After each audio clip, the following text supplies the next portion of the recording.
For a decade, one event in Wales in the UK has pushed the world's best riders and their equipment to the very edge of what's possible on two wheels. Now we travel literally to the other side of planet Earth for the next evolution of the world's most progressive downhill race. This one, maybe more.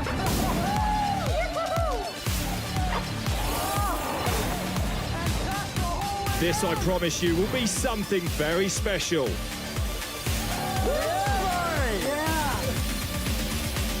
This is Red Bull Hardline Australia.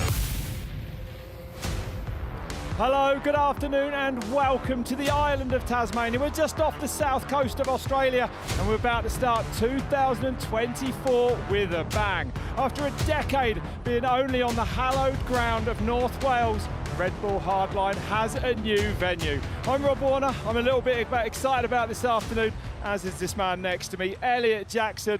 A long time coming, but this is going to be something very special this afternoon, right? I think you put it perfectly, Rob. This is the culmination of 10 years of hard work. It's incredible to be here in Tasmania, my first time, and just amazing to see the effort and pride the locals have put into building this incredible track. A beautiful track, and of course the progression that we've seen over those 10 years since that first one in Wales in 2014 where 35 riders turned up. We only had 7 of them left. People landing in trees by the time we got to the final. I mean, the sport has certainly moved on, and this is very much a testament to that. It is insane when you think about it, because there's 70-foot jumps here, 60-foot drops, and the riders don't even bat an eye. Ronan Dunne's bike got lost. He walked the track, finally got his bike, and he just followed somebody down, ticked off every single obstacle first run. That's just incredible. It's Ronan Dunne.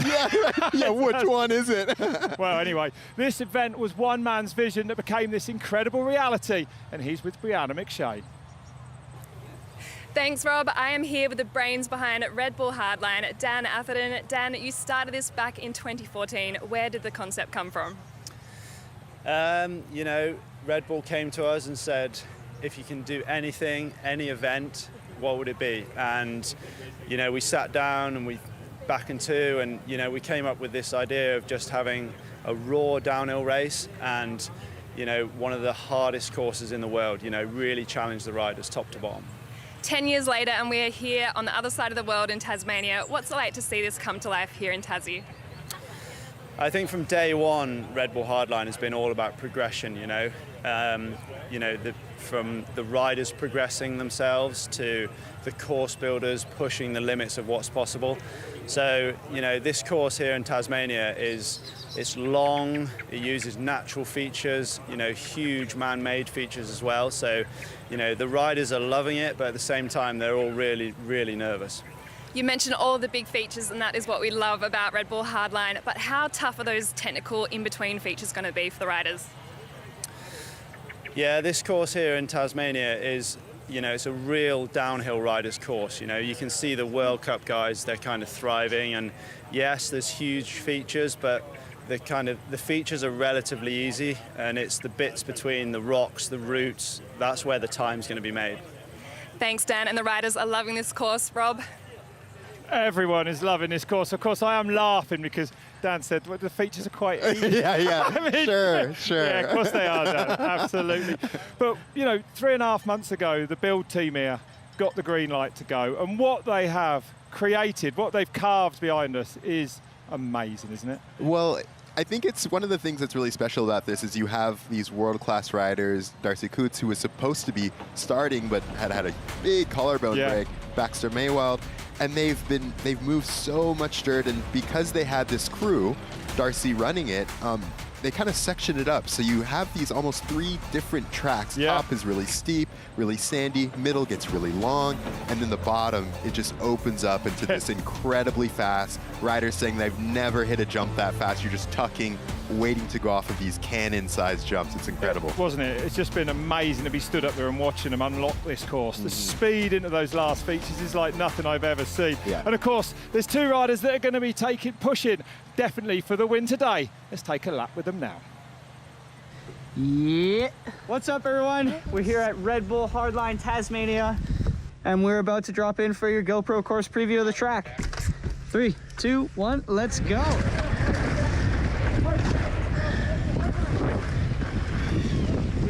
And now we're on for the big boy. Whoop! next big jump. We're coming into the highway section just shortly here, but got to make it through a bit of hard sections or else it won't be hardline. So the speed through this is crazy.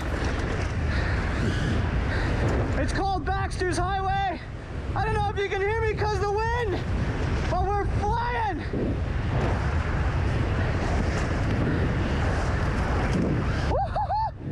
So good, that section. Knocking 60 feet off this one, maybe more. How's the wind looking? It's all right. Woo! And tuck the whole way down. Last jump here.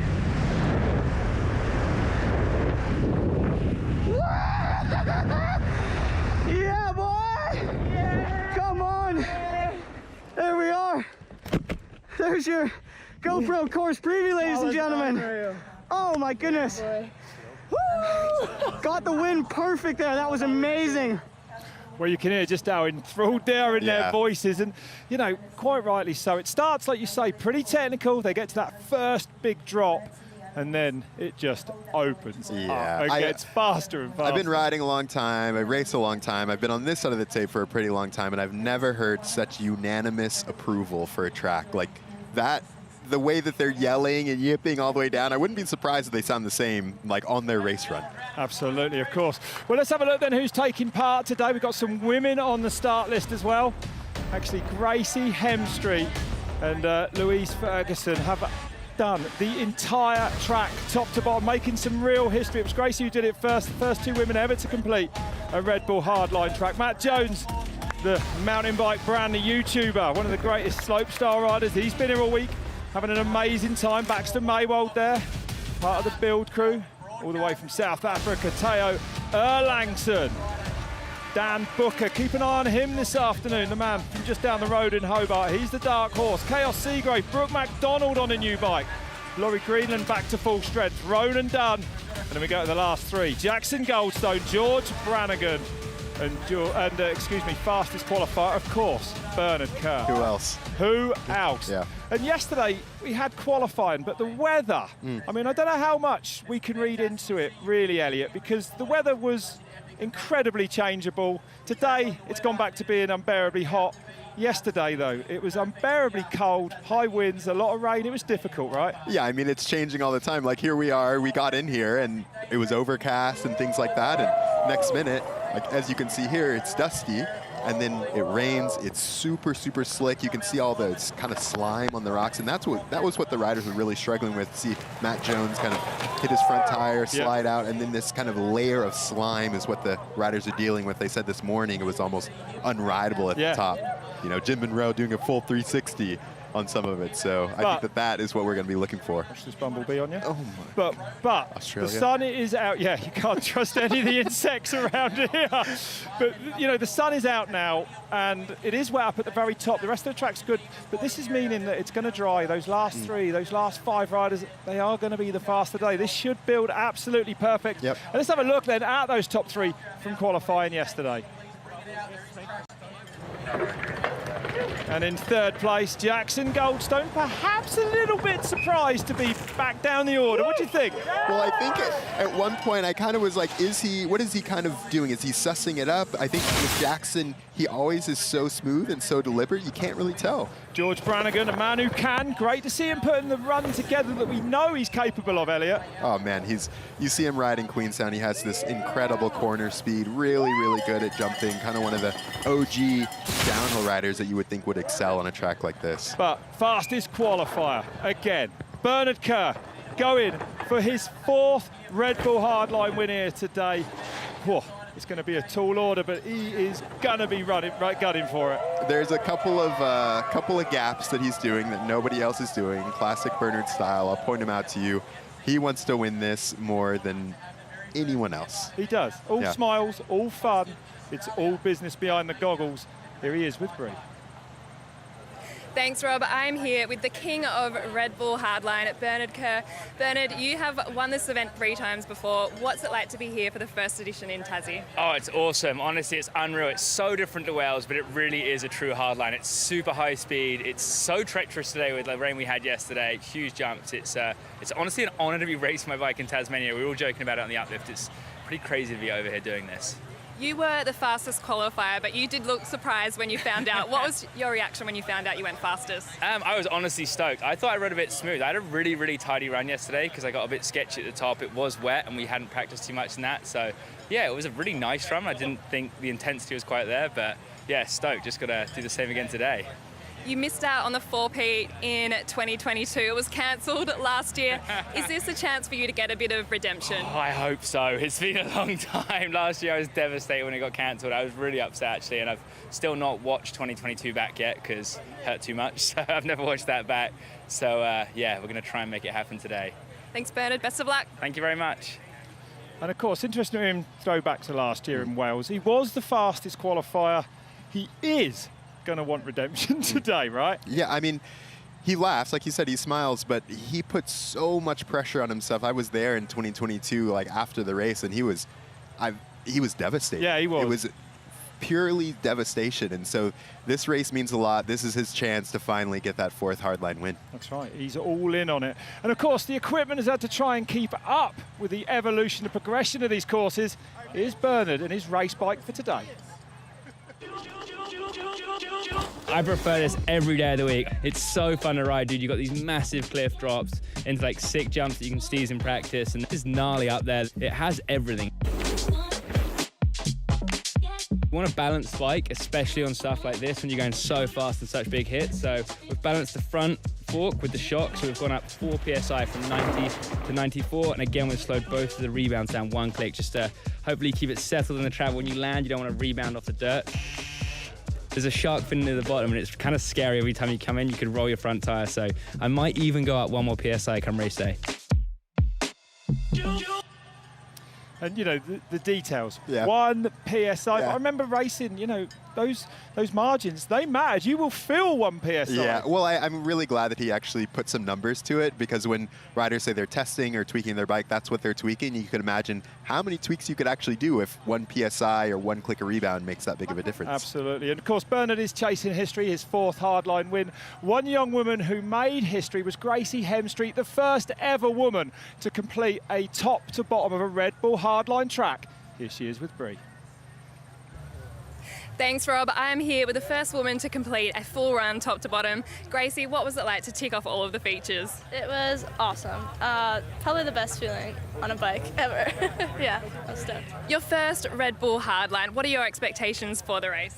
To complete it, and yeah, hopefully hit the last jump, just because the wind is pretty harsh right now, and the ground is really tacky, so it's running a bit slow today, but we'll see.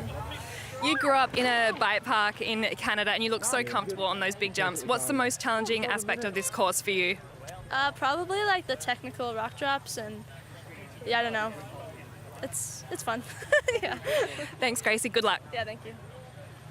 Yeah, absolutely unbelievable. It's been actually incredible to see the progression of the women as well, who I believe most of them have jumped everything except that last jump. Lou Ferg in the very last practice this morning has jumped it as well. Gracey, if her ankle's holding up, and Lou are going to start in hardline today. Right, and I think you say like if her ankle holds up. So you saw in that little video we just watched, the person that had that huge crash, that was Gracey.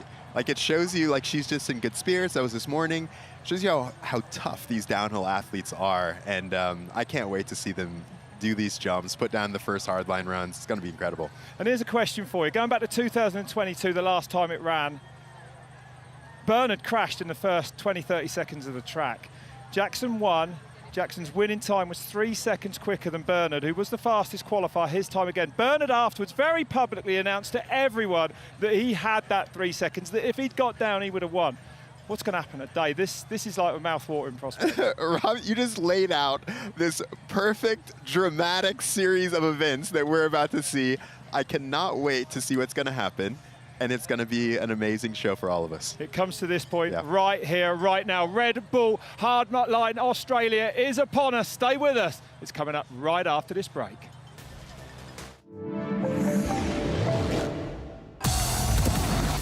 Pump up your tires for the bike content on Red Bull TV. And check out the best live events, feature films, and shows. Download the Red Bull TV app for free. And sign in to watch all of our content offline. Download the app now.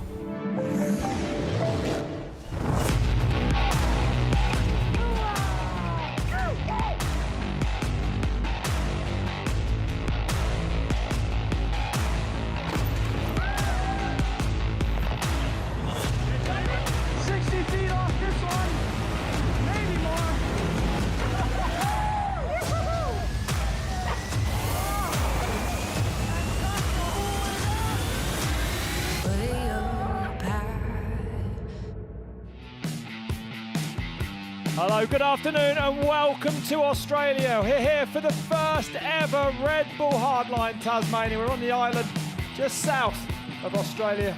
I'm Rob Warner alongside Elliot Jackson. We've been waiting for this one to come, the first ever Red Bull Hardline outside of the Welsh venue, and it is delivering amazing. The practice, the riding so far this week has been absolutely incredible, Elliot. Look at the crowd is out. We've been hearing him cheer all the way down to the pits. And it's going to be an amazing time here in Tasmania. It absolutely is. Yep, so many fans have made their way here to the 26th largest island on the planet.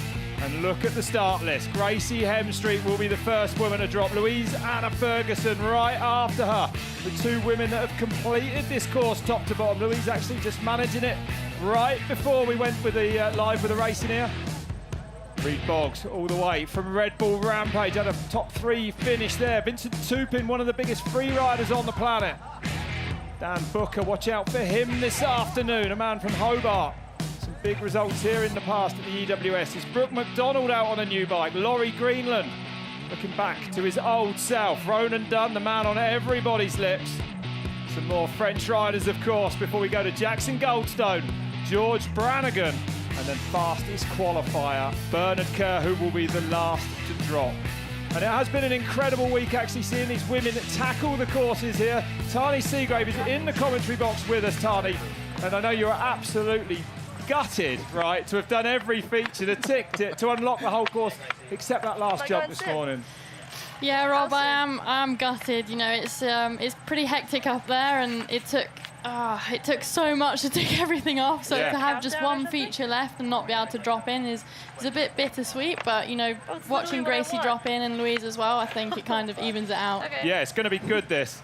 So here is Gracey Hemstreet, Tony, you were saying that it was so hard to kind of tick off all those jumps because the wind was so inconsistent.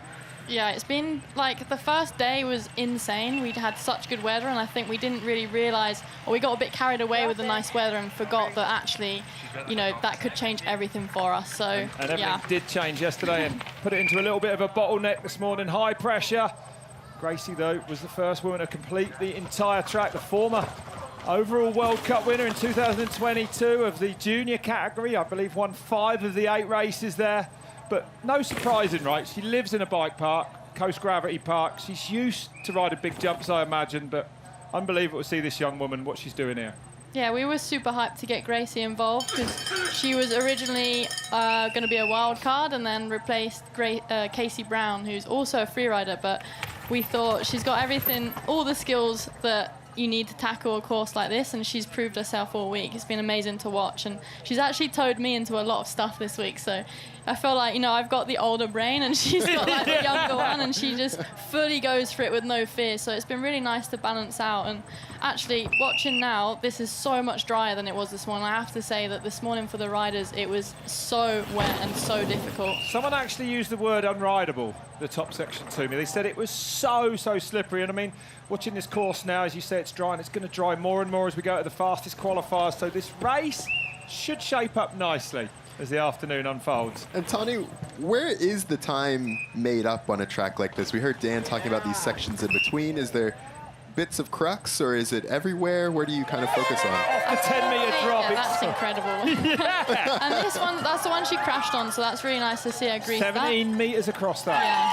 But Sorry, Elliot, I got too excited there. I forgot. No, I butted in, I'm looking at it too. Oh no, where the time's actually made where she is now, like sections like this. So I'm gutted because I got this section so fast and I was having to brake behind a lot of people I was following. So I think these are the type of sections where it's going to be won or lost for sure, because the features you all kind of hit at the same pace. Yeah, Baxter's Freeway we're on now, this big long run down through the fern trees all the way down. Absolutely amazing. So much different vegetation down this course, different soil types as well. Not that it's a geology lesson.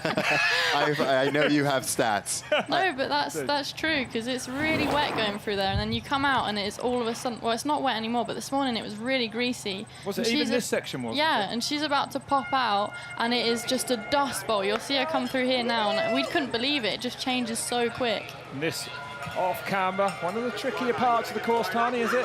Yeah, well, I think as downhillers we love it, don't we? Getting your foot out and just letting loose. So, yeah, this section for me was my favourite.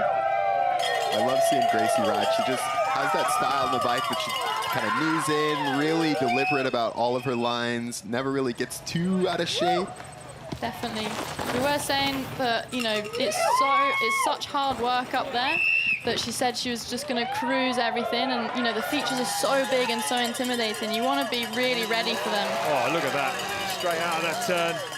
7th overall in the Elite World Cup last year. Actually, her first year as an elite rider, but heading down now to the biggest features on the track, right, Tani? It's about to get very real. Yeah, she's about to hit the container drop, which is, I think, the biggest one, maybe 65 foot. So we ticked that off on day one, actually. It's an incredible feeling, but yeah, I think when you get there with your arms pumping. A feeling I'd only ever imagined. Look at it, here we go then, yeah. A good 63 through the air. And this step down, I believe, is more like 70, 75 feet. That's 20 meters across there. And now Gracey needs to tuck or do whatever she needs to do to get as much speed as she can for this finish line jump, which is a solid 75 feet. 25 meters, here she goes. Gracey sends it! Gracey makes it! Incredible, 3:56 on the clock. But that was insane to see her send that massive jump there. Wow, that's giving me goosebumps. That's incredible. After 10 years of racing hardline, we've finally got a girl. We've witnessed a girl do a top to bottom, and that's incredible from Gracey. Amazing, absolutely unbelievable. Congratulations, Gracey. Riding with a bad ankle as well. I saw her limping about this morning. Yeah, she got that. She did that this morning, actually. Oh, was it? Not from her crash that we saw earlier, but yeah, into the highway. It was so sticky, she didn't get the speed that she needed for one of the jumps. So, yeah. Well, did everything perfect. Absolutely. One of the things I want to point out, like this is it's a World Cup level track, you know, 4 minutes in, and you have to pull for a 70-foot jump and hold on to the bars. Like, look at how much strength it takes to land off of something like that. Big pull. She was death grip in there as well. I'm not sure if you saw. I think the hands couldn't touch the brake. Right, yeah, because it's either do I want to brake or do I want to actually survive. And how intimidating, isn't it, running down to that last jump? Because it looks like mad speed. You're going so fast. Yeah, super fast. Like, I think they were clocking 70k. Wow. Yeah. So Louise Ferguson next to drop then.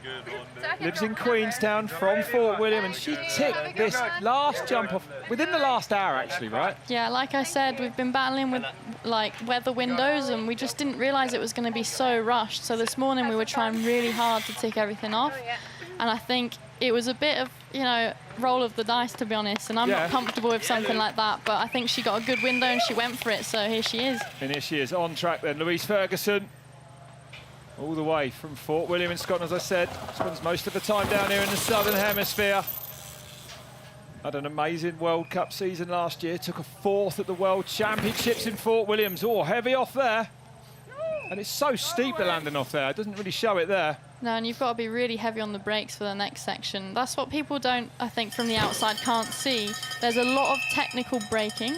Yeah. And like trying to get the right speed for the jumps is really hard, especially when you're trying to go fast in the race line. Yeah. They've done an amazing job with the course here. Good to see this bit dried out. Really tricky this yesterday. It is, like you were saying, Rob, it looks completely different from yesterday, and then Tani, like you were saying, in practice, it seems like it's going to shape up and, you know, I also think about kind of the different skills you need. It's interesting having Louise come from more of the crankworks background and then progressing into the World Cups, and now this being kind of the combination. Oh, big one for Lou then. Over the top of that berm there. It's very slippery there. This morning we were struggling a lot. A lot of riders went down there. There's a lot of emptiness on the other side of that, so hopefully she found a soft spot. Let's have a look, see what happened. Oh, yeah, it just gets tucked up. And it's one of those ones you can see where the shadow is. There is probably just a shiny spot there where she thought that she was going to get traction, but like you said, Reb, yeah, there she is. She's back up. Good to see Lou then. Back on 2 wheels here. And she's still, of course, got the pride of getting down this course. Yeah, I can't imagine it's that fun crashing and then you can't really roll down this course. Wouldn't instill me with confidence. Off the 10-metre berm. Oh, man, big gap. Over the tree as well, another massive gap there. That was the one that actually all of us agreed we were the most scared of, that tree gap. It's a really it's super intimidating. Landing, yeah. And you're coming off that massive drop and like coming around the berm with a lot of speed, and yeah. You have you literally are looking at the lip and you have a massive tree that you can't roll it, you can't case it. We saw a lot of cases on day one. A lot of overshoots and a lot of cases. I can't believe how dry this is now. No, although, I mean, everything's been pretty unbelievable weather-wise here. 2 days ago, I've never felt worse. I think I had heat stroke. It was so hot. And then yesterday, I was reaching for a puffer jacket and gloves. It was like 5 degrees above or something. It was wild. It was freezing yesterday. I didn't want to ride. Oh, I didn't ride because, yeah. Well, it was a difficult qualifying session, wasn't it, to be at the top as well. In that, I understand it was really cold up there. Too wet, too windy, too dangerous. Tony, what would you be thinking on a track like this? Like normally when you crash in a race run, it's a bit of a different vibe, you know, but you get back up and kind of what do you think is going through Lou's mind right now? I think she probably just wants to make it to the bottom safe. Obviously, it is a fun track. There are some really fun features, so I think she'll be able to get back in the groove, but I think that would have knocked her confidence a little bit for sure. I had a crash in practice this morning and I knew I had to hit that big feature, and I think you just get wound up in your head a little bit, but she looks like she's back on it. Yeah. Faster than Gracey actually through our key section. Keep an eye on that this afternoon by 500. So looking like she's feeling okay again. Yeah, she's putting all the gaps, so yeah, I think she's still going for it. Oh! Wow! Tuck the front hard in there. Full front flip for Lou. Oh, it is so easily done in there, honestly. That's where I crashed this morning. It is just powder. It is just so deep in powder. It just grabs your front wheel without you even knowing. Yeah, I was talking to Bernard and Connor Fearon about that exact turn, actually. Yeah. Oh, Lou. That was a big crash. Now I'm wondering what she's going to do on the rest of this course. I don't think she's crashed all week. I know. And I mean, ironically, they're crashes that you know, it's not like she's gotten out of shape on the most gnarly bits. There's just these little, you know. Well, that's the thing, yeah. Everyone forgets that there's these little things in between that actually matter. Yeah. Well, she sent that. And here she comes in a container. 60 feet cleanly across there. Is this sharp fin?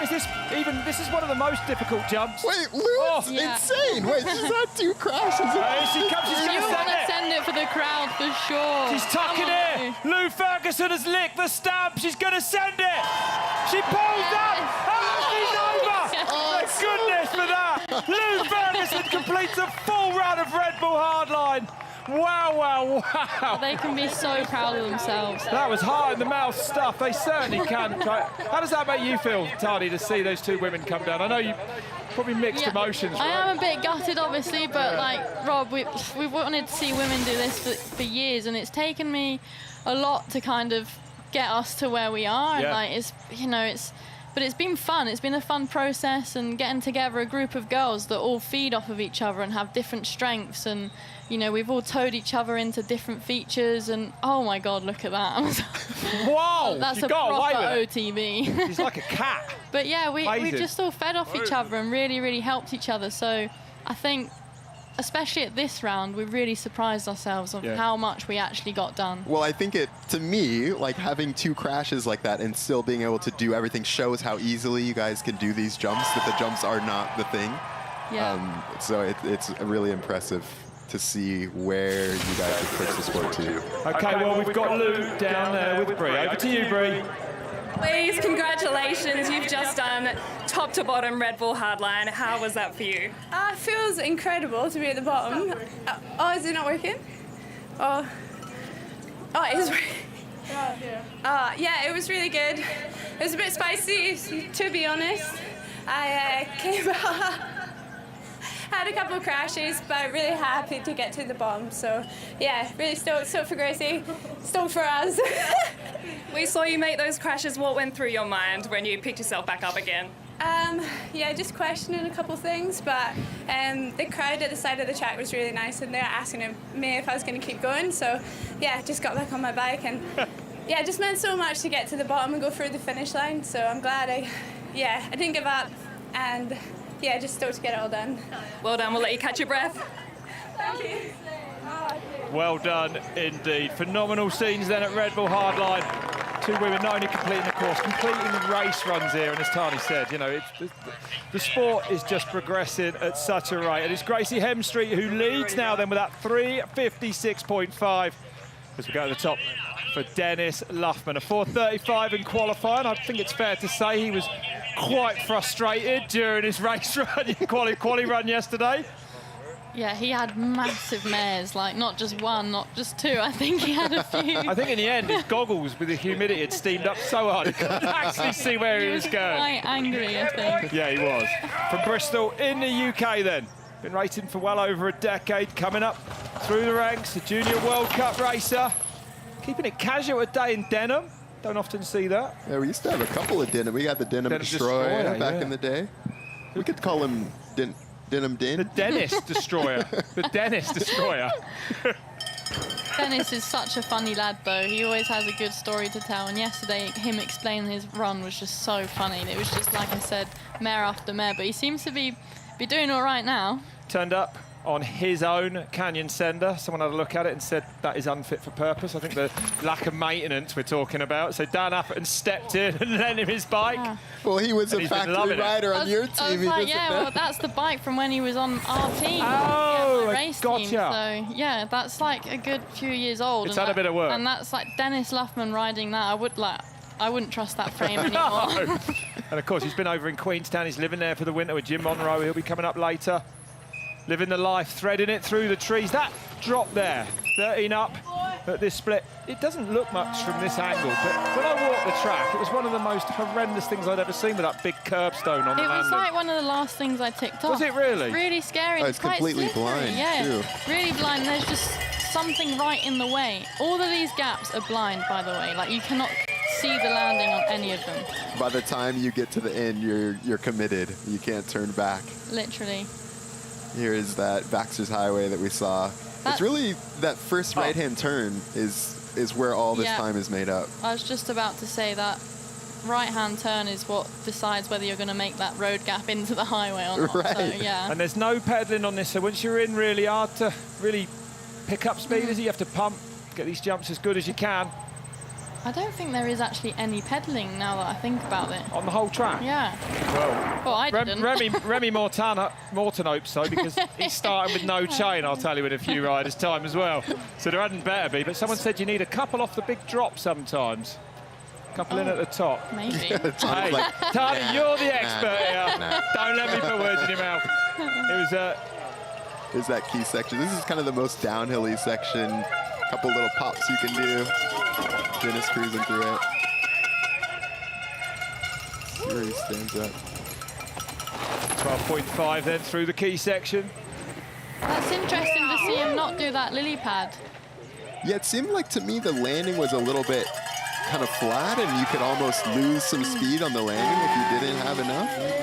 Yeah, I was stressing about that, and then everyone was like, oh, we're not even doing it. Oh. It's just keen.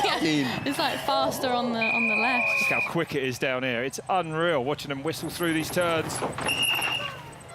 You can hear them kind of brake. I love that we have the audio for the brakes on all of these switchbacks. That's a good angle of that drop. It's huge. Off the shark fin then. And now it's going to be tucking all the way down to this big finish line jump. Actually, David McMillan, I'm going to be watching, tested it. It was around 100, 110 feet. During testing, he came up short on it. Wishing him a speedy recovery. Luffman takes the lead with that 3:25.4. But people saying that last jump, actually, it's a shame it had been made smaller, because earlier in the week we saw, I think it was Laly, Brook Macdonald, of course, going like 120 feet over it and almost landed flat. But then the wind changed. It was a tailwind. And now, you know, it's about right. It's a racetrack. This needs to operate in race conditions. I don't think they're wishing that it was bigger today with that headwind. Yeah, everyone was like, I barely made it. But yeah, it is, we see this is kind of that highway section. So like Tani said, if you come out of that right hander a couple of Ks too slow, then that's going to be your speed for the next 15, 20 seconds. Big drop off the container. Super fun. I feel like as soon as you come off of that, you're relieved, but also a bit nervous because you have the biggest jumps on the track coming up. Yeah, I think they were saying that it's nicer because you know then that you've got nothing, you just hold on. Right. There's no bumps. That's my only job. Yeah. Remy Morton then. The Australian resides in New Zealand, actually, signed for Specialized this year, running a pretty mad setup in my opinion. A 26-inch front wheel, a 24-inch rear wheel, no chain, and 135mm cranks on her. But pedaling is not a thing. 135? 135, I believe they're Hope Kids cranks. Wait, did you mention he's got a 24-inch wheel on the back? 24 back in it, 26-24, That's ridiculous. And so, I mean, that kind of, we saw that start a little bit in Whistler, the FAF crew, and Remy has his own trail company now, Flux. He's just been loving like doing all these edits. He loves riding BMX. One of the best trail riders you've ever seen. He told me he's has a really big build coming up and a big edit coming up, so he's just here having fun. But yeah, he actually has no chain on purpose right now. That's right. Yep. They make some massive video parts, and like he said, he travels the world building trails. He gets to ride those trails, so it all kind of feeds back in for him. Yeah, and I love that, you know, all of these mountain bike athletes, they're starting things and doing things with all the expertise. Remy was a really amazing Junior World Cup rider. Right, he was. And so you see the skills and the expertise that he can bring to building world-class trails and bringing that kind of expertise to everyone else who rides mountain bikes. And a massive crash in 2017, perhaps changing his direction. Left the racing behind, got more into the free ride, sitting down there. How physical is this track, Tani, to ride? It's crazy. That's like the hardest part of it, like connecting all these features. Everyone is dead. By the time they get to where Remy is right now, actually, everyone says that their arms are just so tired, like pumping through, and it's really hard to just focus on trying to get the jumps dialed. Giving the crowd what they want.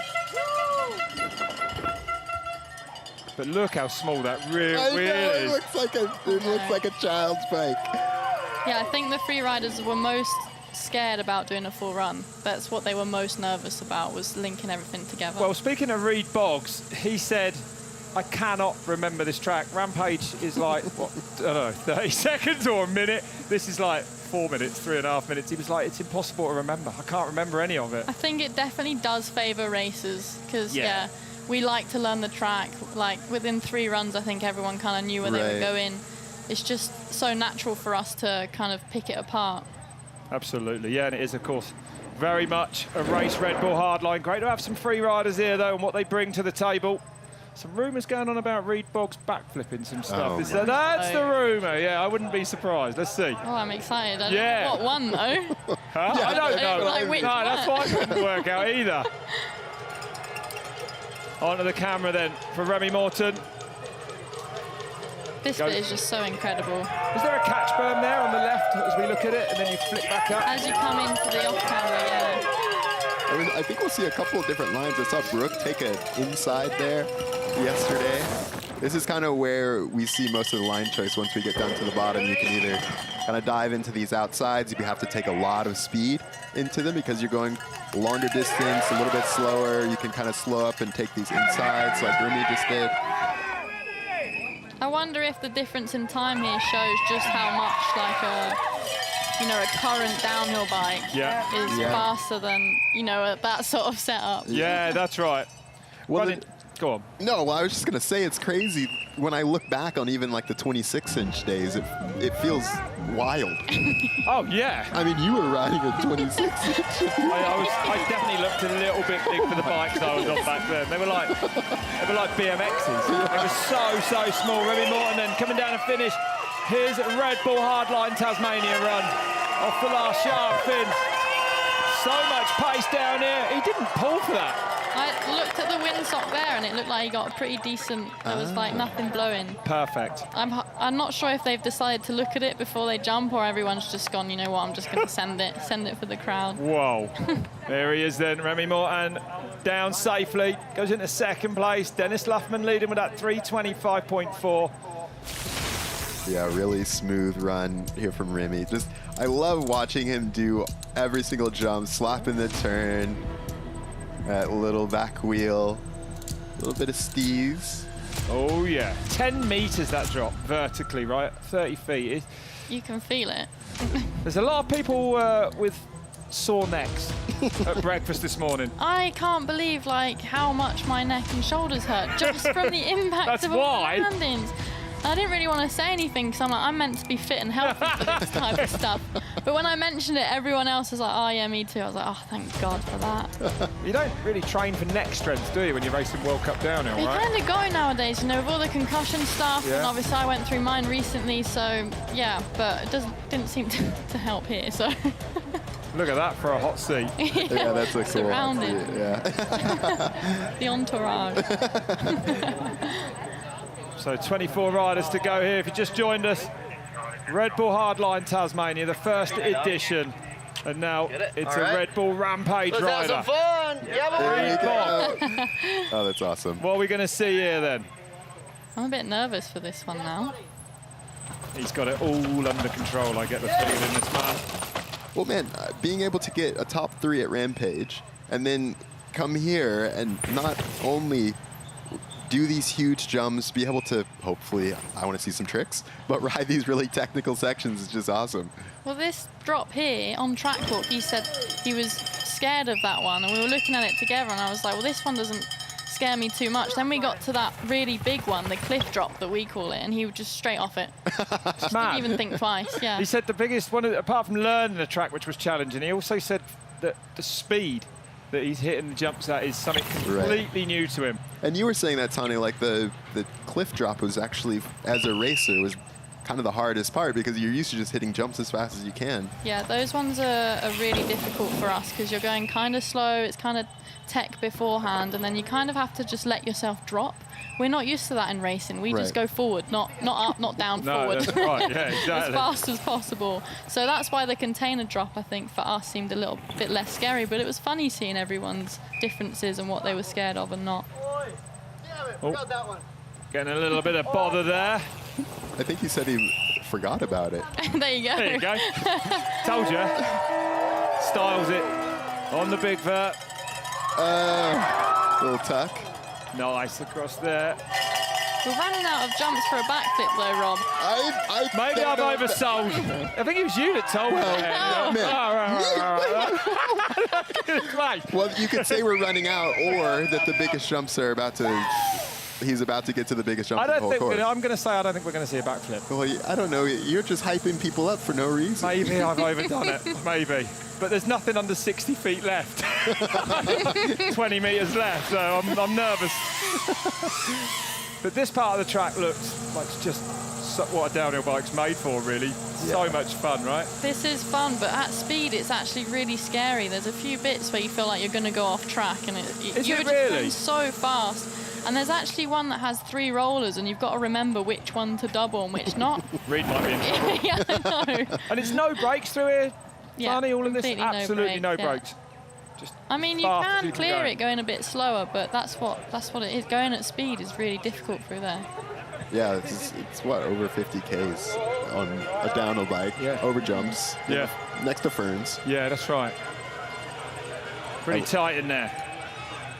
Reed also, from riding in Utah so much, he's really used to this loose ground, you know? Well, he lives there, actually. He said he moved to Hurricane in Utah which is close, really close to the Rampage site. It's Yeah. becoming a bit of a hotbed for free riders, sure, right? yeah. They're all moving there. Tyler McCall's out there Yeah. and stuff like that. It's amazing, and it's completely different. So if you're concentrating on a Rampage run,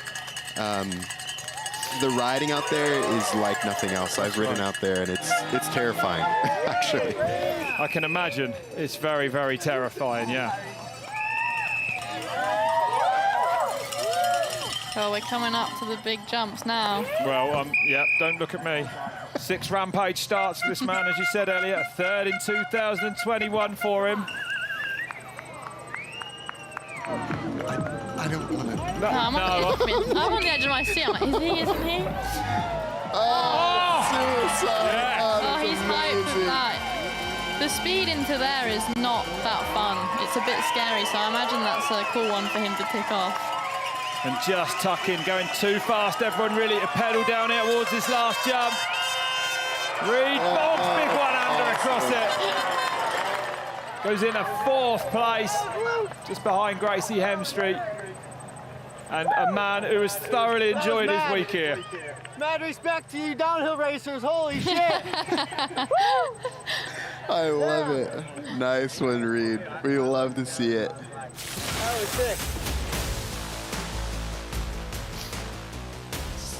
Slightly offline there. That's so gnarly rolling through that. Yeah, that's like the hardest thing on the entire track. Really nice. Techno-hander. And that right after it gets super, super steep. Yeah, you could see him kind of slide out a bit there, trying to break in time for the rock garden. Totally. This is incredible. You're going so fast. Like, I can't Yeah. imagine coming off of that and taking off your hand. I can't imagine just going off it all that. Look at the size of that finish line jump. Well, Matt Jones here, one of the most recognisable mountain bikers on the planet. He's not a downer. This man is a pure slopestyle rider. He's come here straight from the Fest Series in South Africa, which is massive jumps, not a tree route, not a rock in sight. He came here with his bike. Basically, the suspension is locked out, which is what you want for those big takeoffs and landings. He's been it's been difficult to tell him to soften things up. He dropped about 3 PSI in the front forks yesterday, and he said that I said to him, Matt, you know, why are you doing this? And he said, Marin have made a downhill bike. It's one of the prototypes, only 2 in existence. He's like, giving me the opportunity, and I want to push myself. So fair play to see MJ here. I mean, he's incredibly talented. Oh, yeah. I was looking back. He is actually lighting up the junior 4-cross scene back in 2012. So once a racer, always a racer. And he actually said that this is his first downhill race run as an adult. No. I don't know when his last one was. And he's so competitive. We were laughing about it that he actually only got his UCI license about 12 hours ago. Yeah, yesterday. But it's mad, you know. Go on, Tardy. I was just going to say, I think he's quite humble about his racing background, but like you said, Elliot, once a racer, always a racer.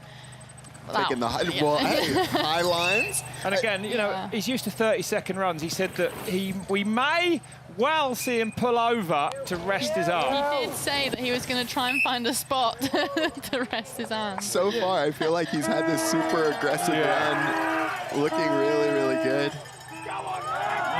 Whipping it out. I think it's harder when you stop, you know. Once you're in the flow and you're in the zone, your hands tend to not hurt as much. But if you start slowing down and you think about stopping... He gets a bit wayward there. Yeah, his hands probably hurt. Yeah, I think so. I think the arm might be going a bit. Yeah, there is a bit of a shift you can have where you're in the zone, you're thinking about racing and things like that, and if you fall out of that, think about your hands, think about being tired or making a mistake. Literally takes a split second, and Totally. all of a sudden the rest of your run is just hell. Right, survival. And if you want to see what this man actually does on a mountain bike, and taking nothing away from him here, I told him this morning at breakfast, he's a bit down. I was like, Matt, you're tackling the world's hardest downhill track. Not many people can do that on planet Earth. But if you really want to see what he can do when he's at his best out slopestyle, then check out Design and Conquer on YouTube. On Red Bull TV, frames of mind as well, with some world firsts in there. They're all up on Red Bull TV. He is for sure one of those mountain bikers that you would say, you could make the argument that he's one of the best mountain bikers in the world. He can, to be able to come to hardline, ride a track like this, you know, compete in slope style, do back flips to front flips and things like that. It's absolutely ridiculous. That's right. Still going, still hasn't held up, paused up yet. He's riding really well. He's on flat pedals too. And look at those forks. They're not moving. There's about 3 mil of movement in them. Look, they are almost locked out. They really are. I was like, that fatigue you're feeling in your arms, Matt. I don't know, but maybe if you let 200 PSI out of your forks. It's true. I had to put my forks up a lot more here, and I changed spring rate. So I went... You went up a spring rate? 2. I went up 2. No way, that's massive. And to ride the off-camber with that setup was, in the beginning, took so long to get used to. Supercross settings for outdoor. Doesn't work. Matt is crushing it. Yeah, 14 back at split 2, very respectable. He'd be pumped as well to put in a full run, I think, in this finals, Unless he stopped where there wasn't a camera. Right. I think he was going to make sure to stop in front of the camera if he did. Nearly there, Matt Jones. Last couple of big jumps to go off the sharp fin. Nice to see the windsock looking limp there. Sitting down. He's not even tucking. No, he's confident. He knows his jumps. Over the finish line, boom goes Matt Jones. Oh, that's awesome. Brilliant, mate. What a Third place finish for him at the moment, a 3:54. But he can be incredibly proud of what he's done here.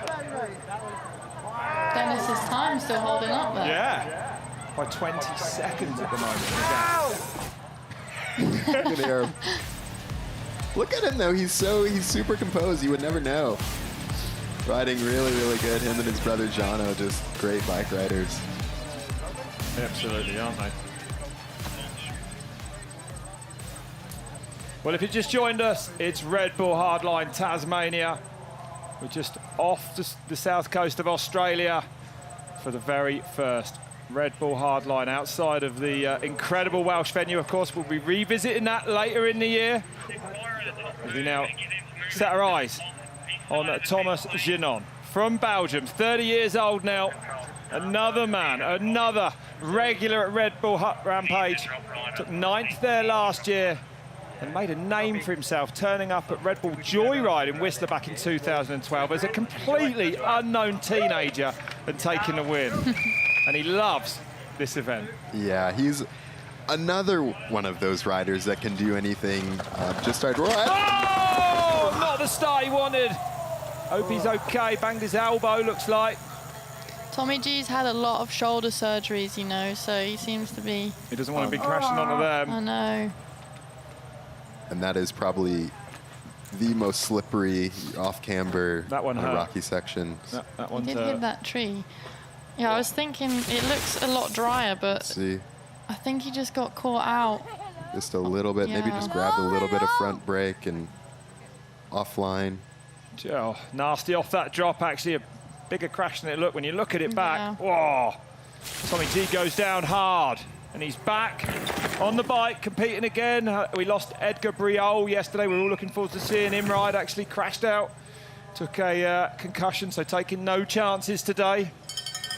Tommy G, good to see him back on then. That first section, Tani, basically, is it right, the further up the track you go, the slipperier it gets, the wetter it gets? Yeah, that seemed to be the what happened this morning. We actually have to ride to the track, and the ride there was so wet. This morning we were all like, oh no, like, just at the start. Not filled with confidence. Like, oh my goodness. But it did get drier as you went on. But they say it's normal here, that's just, the weather's so random. Yeah. Random's not the word. Sunstroke one day, frostbite the next. I feel that. Well, that and that every single thing can kill you. I almost had a run-in with a bumblebee, killer bumblebee. That was, you were lucky. Producer told me that I could have just died. You. Yeah, that's right. But there's been quite a few snakes sighted on track. I don't think we should talk about let's talk about the athlete accommodation and that massive spider that got in someone's tent down there. Say, if people had followed my Instagram, I thought they would have seen that whole thing go down. But yeah, Adam Brayton, he was so scared by the wild. I mean, he's a fisherman. I thought he'd be into it. He's moved into my apartment. I'm not going to lie, I was in accommodation the first few days. I got moved into the tent last night. I was like, what? Oh, no way. Zipped right up. Yeah. Tommy G then 47 back after that crash right at the top of this track. Yeah, Tommy, I love Tommy G too because he's just one of those riders. I remember talking to him at Rampage and I was like, man, I don't know if, I get really nervous watching you guys. He said, yeah, we know what we signed up for. No stress. Kind of shows you just the mindset that a lot of these slopestyle riders have. I think that for them to come here, it's interesting seeing what the downhillers are scared of and what the slopestyle riders are scared of, you know? Yeah. But Tommy G's actually like a really good downhill rider as well. He doesn't give himself enough credit. Yeah, he is. Like if you rode with any of these guys at a bike park, you'd be like, oh, you're the fastest man alive. Yeah, he is fast. It's a shame about that crash because it would have been cool to see what his race run was like compared to the actual pro downhill races. He would have been pushing on, I think. Yeah, I mean, even just P-section right there. Winning the slope style, the free ride contingent so far. Picking up some speed. Yeah, maybe there's two different races actually. There's the races between the slope style riders and then the actual downhill riders. We thought that might be the case, actually. Yeah, there's definitely going to be a bit of that. I know, well then you have, somebody like Kaos who's like right in between the two. I don't think he'd consider himself a racer anymore. Okay, here you go. He is literally the best of both worlds. It's true. Off the container then for Tommy G, styling it up. Windsock's looking a little fuller there now, didn't bother him at all. Looks pretty set this afternoon, the weather. Nothing weird should happen, we hope. It was actually funny to see that the slopestyle riders, obviously they have so much experience. Oh, big pull, and he only just got over that, you know. Sorry, Tommy. No, I was going to say they just have so much experience with the wind, and they've had some bad experiences. And then the racers were kind of more like, whatever, just send it. Right. Good to see Tommy G come down safe and sound. And here's your standings at the moment then. Dennis Luffman leading with that 3:25.4, a 20-second margin.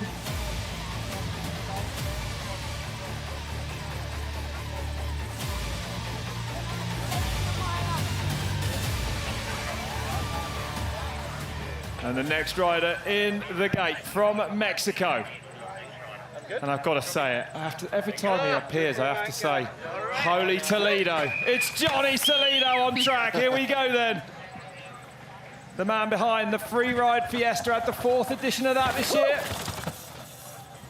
And actually, Johny, as a free rider, has been impressing me with his speed, I must say. I was just about to say that I think that this is going to be one of the fastest runs we've seen yet. He's definitely been on it all week.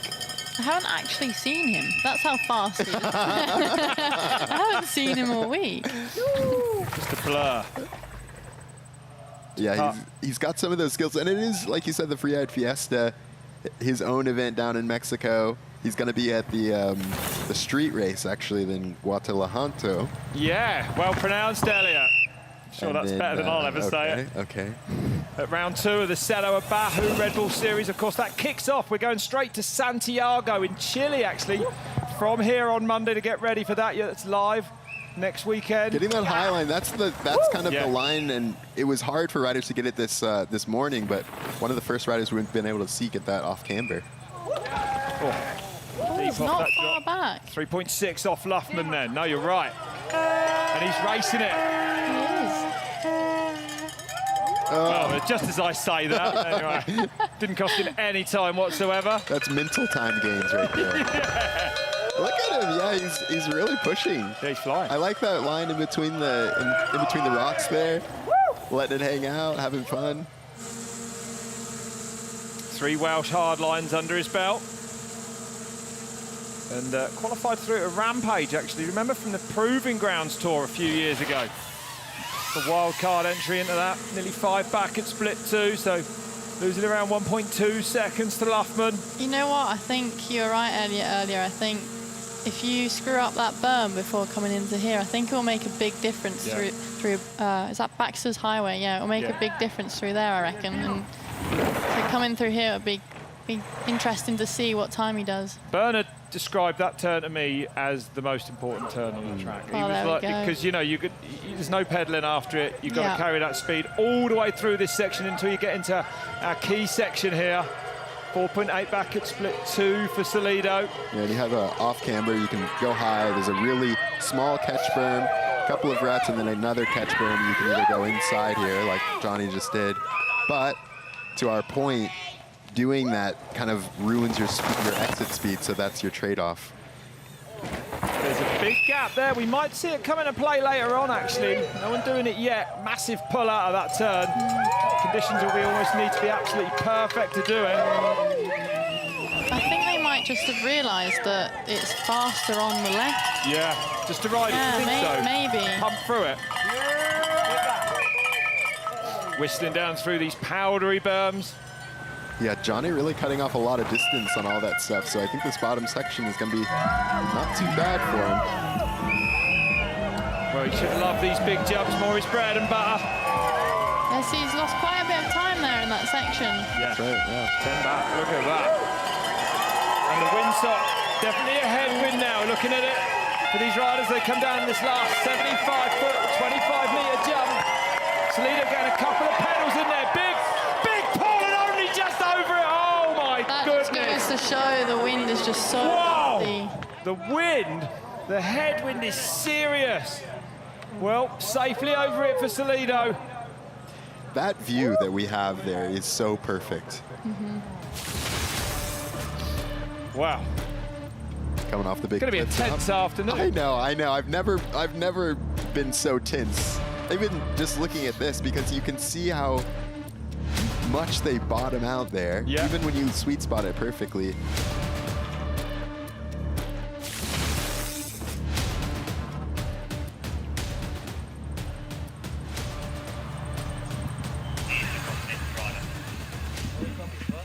Okay, 20 riders to go. Next up, Baxter Maiwald, one of the men that spent the last few months on this hillside, constructing this incredible track. From Victoria in Australia, this man has worked at the park for 5 or 6 years since it opened. And it's Darcy Coote. But this man was working under, unfortunately, Darcy broke his collarbone just 4 weeks ago, bravely put up with the pain. Even did a qualifier yesterday, and I know he'll be absolutely gutted not to be racing today, but the medics have ruled him out. Yeah. He can't start. I know Baxter is definitely going to be, he's going to be really wanting to put on a good show here. He knows the track better than almost anyone, having built it, and you'll see him do a couple little sneaky lines inside there, over a rock here, and things like that. Baxter is really just, he's put in a lot of work, and I think a lot of people too forget that he was one of the kind of junior phenomenons on the World Cup circuit, having a couple of factory rides and things like that before. That's right, junior national champion in downhill as well, so he's got the skills. Yeah, before he kind of... And he's faster by 4 seconds then at the first split on track. There you go. So Baxter Maiwald putting one together here. And there we see kind of the splits on the right-hand side. That first bit is going to be the steeper part. This next little bit, much more technical, have the rock garden and things like that, and then really long and fast for split number 3 before we go into the long jumps out in the open.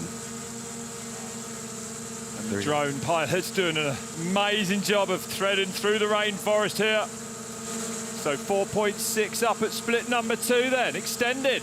Carrying good speed down here, Baxter Maiwald. But as you said earlier, you know, a good downhill racer as a junior, that doesn't go away. You don't forget that. That's right. And I think this is where we saw Dennis kind of make up a lot of time on Johny, so I'm interested to see. Nearly 60 kilometers an hour. That's crazy, through, right? Yeah, that's right.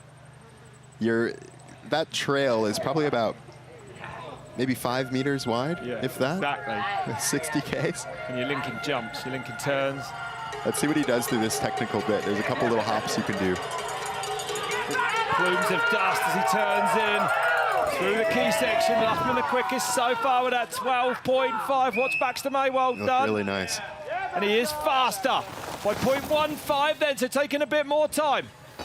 Out of Luffman, our leader at the moment, carrying good pace down here. Yeah, still really light on his bike. You can tell he's got kind of the fitness for this bottom section. Getting these insides really nicely.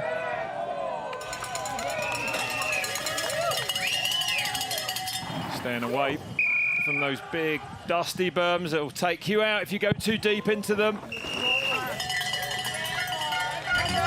Coming into this last little bit. Off the container then for Baxter Maiwald. Perfectly, keeps it low off there. 6.3 on the clock now. It's a great run from him. Just a big 75-foot, 25-metre jump to finish then. And Maiwald should go fast if he gets over here safely. Easily does it. Carried great speed down that last straight. 7.4 into the leader, 3:18 now. Still a long way outside of the fastest qualifiers, they remember. In wet conditions, Bernard Kerr with that 3:01.7. So we're going to see the times come tumbling down this afternoon, that's for sure. But Maiwald takes the lead with that one. Yeah, it's pretty crazy. I think I saw him kind of squash that 70-foot jump at the end. We're getting into the sharp end of things here with Connor Fearon. Australian rider who is just known for loving anything that has dust and anything that has corners.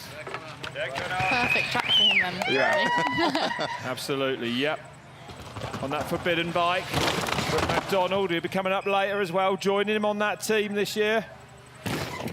And looking like his old self, actually. Other than Gracey and Louise, I think this is our first racer. I know Dennis used to, but he obviously doesn't race the World Cups anymore, so. And don't make any mistakes. Three-time national downhill champion from Adelaide. On the podium in Leogang 2021. A man with phenomenal pace. Last year, broken collarbone at the start of the season, ruled him out. Back to full fitness now. He's going to be keen to impress. Oh, for man, sure. He's on the move. Yeah, he looks great. And I mean, he's had success here. He got second in the Enduro Championship last year.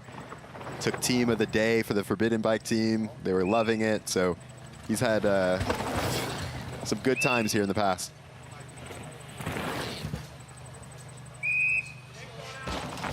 And you can see him, he's actually jumping a little bit further than everyone. Usually on these jumps and drops, you'll see kind of a second landing, and so you'll have different sweet spots. So nice over that log jump. Yeah, you can tell he's carrying a bit more speed through all these sections, even that rock garden there. That's right. Oh, and he jumps does it. the gap, and that was the gap only done by Bernard Kerr. It's even got a name, is it? The Wombat, I think. Yeah, the Wombat gap. That's an Eddie Masters name, so. Oh! He went deep into that right-hander. That was rapid, though. Honestly, with that corner, I think you've just got to hit it. It does look intimidating because there's massive holes in there and you know it's dusty. And look, 2.5 up at split number 2. Let's see if that pays off. And he does carry more speed down here at the next split. Yeah, and that but gold he really threw it in there. That's right. The gold is where he's currently riding right now. Green's where he's been, and white is the next split. Josh Bryson back in the day said to me, no one on earth has the corner speed. There's no way. You will never see anyone go around a corner like Connor Fearon. Right, flat pedals. Gotta love that. Great pace across this camber. Look, pumping and working wherever he wants to, hopping those gaps. He's on one. He is. 12.3, the key section of fastest so far. Fearon, that's massive. Over half a second just in that 11-second part of the track. So Fearon surely going to absolutely smash the fastest time. And we saw him take a couple of different lines. This is where the line selection goes into that berm that we saw Louise crash in, and you have to go in super fast. He's going in. This is exciting stuff from Fearon. Look how quick he is down here. He didn't even use those berms. No! What berms? Just went straight through. He's just so comfortable letting his back end slide out. That was incredible. Yeah, his pace has been ludicrous, really. 2.2 up at split 4.8 then. Up at the last split on track, so making time all the way down. Big last boot of the come for Connor Fearon. Whips it out, no worries, crosses the line, does go fastest. 3:13.4. Baxter Maiwald stay in the hot seat was brief. And Connor Fearon now leads Red Bull Hardline Tasmania, 3:13.4 for the Australian rider. What a run that was. Yeah, that was awesome. Also, tells me, it impresses me just how quick everyone went yesterday. That 3:01 in the wet when you see Connor do that then. Yeah, that is actually pretty crazy. But hang on, of course. They finished earlier yesterday. They didn't do the last section of the track. Oh. So we're going to start. Okay. Right, my bad. Right. Yeah, my bad. Okay, Yeah, so like, how does that? let's ignore everything Honestly, I've been when I saying. saw that time, I was like, that's crazy. right. So, yeah, just to reiterate, so right where Baxter is, you're seeing him, the finish line was coming out of this turn. So if you saw the times online and the times we've been quoting, they were right before the last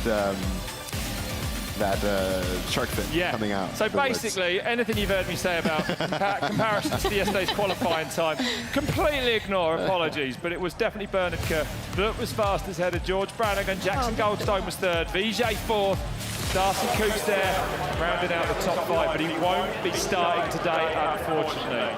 So there you go. Okay, Theo Erlangsen. All the way from Cape Town in South Africa. A man who's going to enjoy this more today. He looked a little bit out of sorts yesterday in the mud. And if you're wearing white pants, you don't like to get them dirty.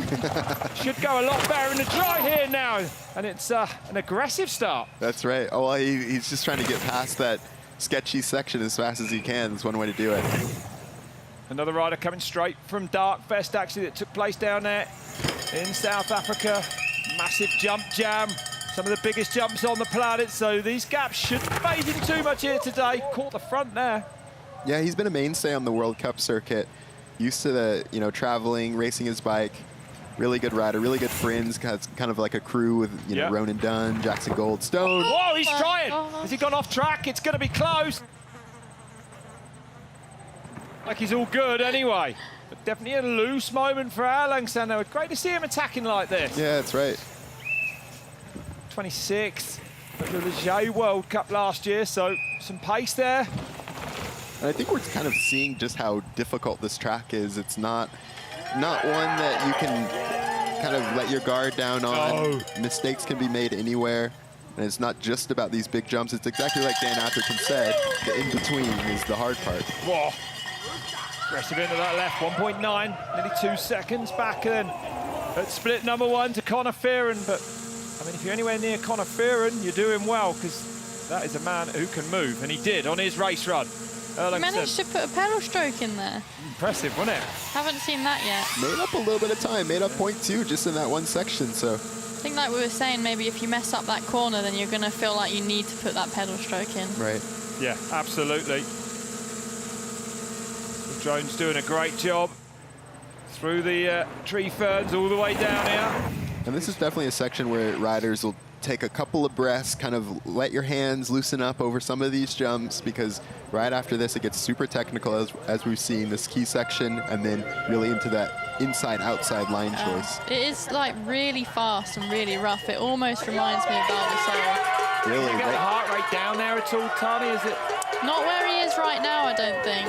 Above it or backwards? Yeah, I think like Elliot was saying, above it, and then honestly, I think once they get to the container drop, as scary as that first landing will be, I think after that they're quite relieved, because there's not much left to do other than to just point and shoot. Tuck and hope for the best. Yeah. Hope the wind doesn't get you. 1.7 back then at split 2, so still in touch, but he's going to do well to catch Fearon, who rocketed down through the lower sections of the course. He did, but Erlangsen not hanging about either. For sure, and I do like those insides that he took, not kind of diving into the really deep dust and stuff like that. Stylish. Off the container, goes 2.9 back, so that gives you some idea just how quick Connor Fearon was down there. Fearon's time is looking good to me. Yeah, he really did make up a lot of time that last bit. Big whip for Erlangsen. He crosses the line in second place. 2.3 into the red. Very respectable for the South African rider. Oh, thank you. I almost died like 3 times, dude. Almost 3 times. You did it fucking... Nah. It's so easy. I hope it's like... I mean, you can tell how difficult and physical this track is. I mean, even look at that. Just pounding through there, like Tony was saying, it's like Valdo Sole coming down at the end with these huge jumps in the middle. I love that we're getting a kind of this picture of how good the riders are to be able to navigate all this stuff on the way down. It was a great run. Just tucking down for these last jumps. Cleared it easily, actually, even managed to whip over it. Well, let's go down to Bree, who's with our current leader, Connor Fearon. I might be out pretty soon. Connor, you are in the hot seat. Did that run go to plan? Yeah, that was awesome. Like, real nervous at the top just before I dropped. But the whole track is lined with people. It just felt crazy, like doing such huge jumps, but in a downhill race. I've never experienced anything like that. So that was a sweet run. I'm sure there's still plenty of time left on the track when the faster guys come down, but I was stoked with that. The conditions are changing so much. What are the conditions like up the top? Yeah, practice this morning was really slippery and I was scared it wouldn't dry up, but that was pretty good. Like the track could probably dry a little bit more. In the fast motorway section, it might roll a bit faster, but a lot of it was sick. The bottom half is still dusty, which is what I'm used to. But yeah, track is really good. There are so many fans here. What's it like to be racing in front of your home crowd? Oh, so sick. We always miss out on the big events down in Australia. So to get something this big and to see this many crowd like come over from the mainland all around Australia and probably overseas is awesome. Yeah, I'm loving it. Thanks, Connor. Well done. Thank you.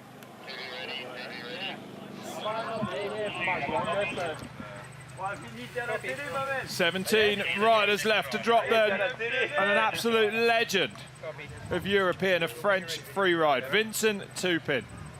Actually famous for his videos he makes around his house in Evian in the Alps, a lot of those in the snow actually, and taking 2 medals at the recent Snow Bike World Championships, a bronze and a silver, so he's got some speed with him. Yeah, how wild is that he is riding snow bikes? I know. Well, this guy could ride anything. Yeah. I agree with you, actually. He's absolutely amazing in anything he wants to do. So much style as well. And we do, just so everyone knows, we do reverse order. So everyone that has come before Vinny T, Vinny beat them in seeding. That's right. Yeah, there you go. Yeah, Vinny's he's not shy of the gnar. I remember when I used to live in France actually, and we would be a big group of us and we'd go out riding, and the goal was to find the gnarliest lines that we could, and I would just have to send it with them. Ideal. But I think I went in one direction and they carried on in that one. There's only one way down. Yeah. Yeah, Vinny is one of those riders. We've seen him at Rampage a lot, being able to ride some of the more of a traditional freerider. Lots of video parts, not a lot of competing. You know, you see him at the Fest Series events. Love to see him at Hardline. Yeah, he's one of those riders where just all the riding does the talking really for him. Yeah, that's right. 10th in 2019 actually at Rampage, so yeah, showing us he can do absolutely everything. Heading into the fern trees now.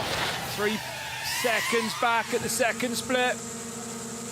And I think one of the ways that you make up time is kind of like Vinny is doing here, where you're trying to sweet spot the landings, not land too far down because then you don't get the benefit of all the speed that it gives you, but if you kind of case it just a little bit, then obviously that's going to slow you down. So you're really trying to be deliberate about where you're putting your tires down. Even just overshooting as well can take off so much time.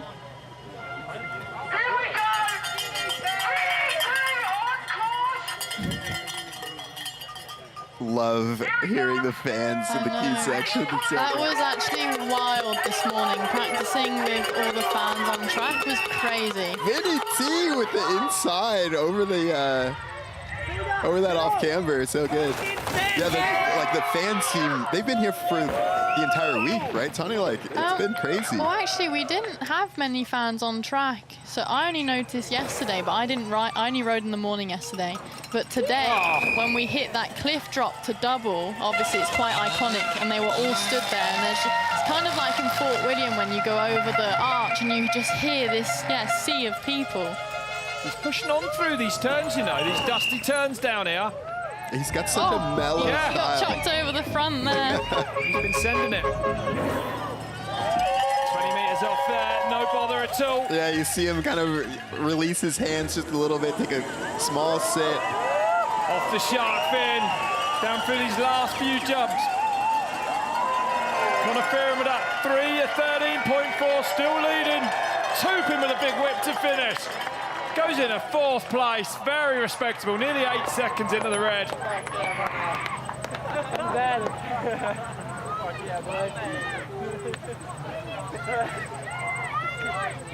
Good times here at Red Bull Hardline Tasmania.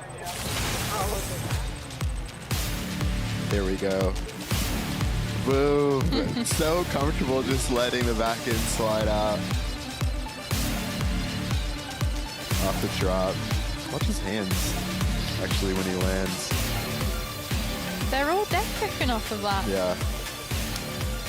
I don't think they have a choice. I think their hands hurt so much. Mega style over that massive 75-metre. Well, let's send it down to Bree, who's with Baxter Maiwald. Baxter, you actually helped build this track and you looked like you were having fun out there. How was it from your perspective? Yeah, it's pretty crazy to see how much the track's dried up since our last practice run.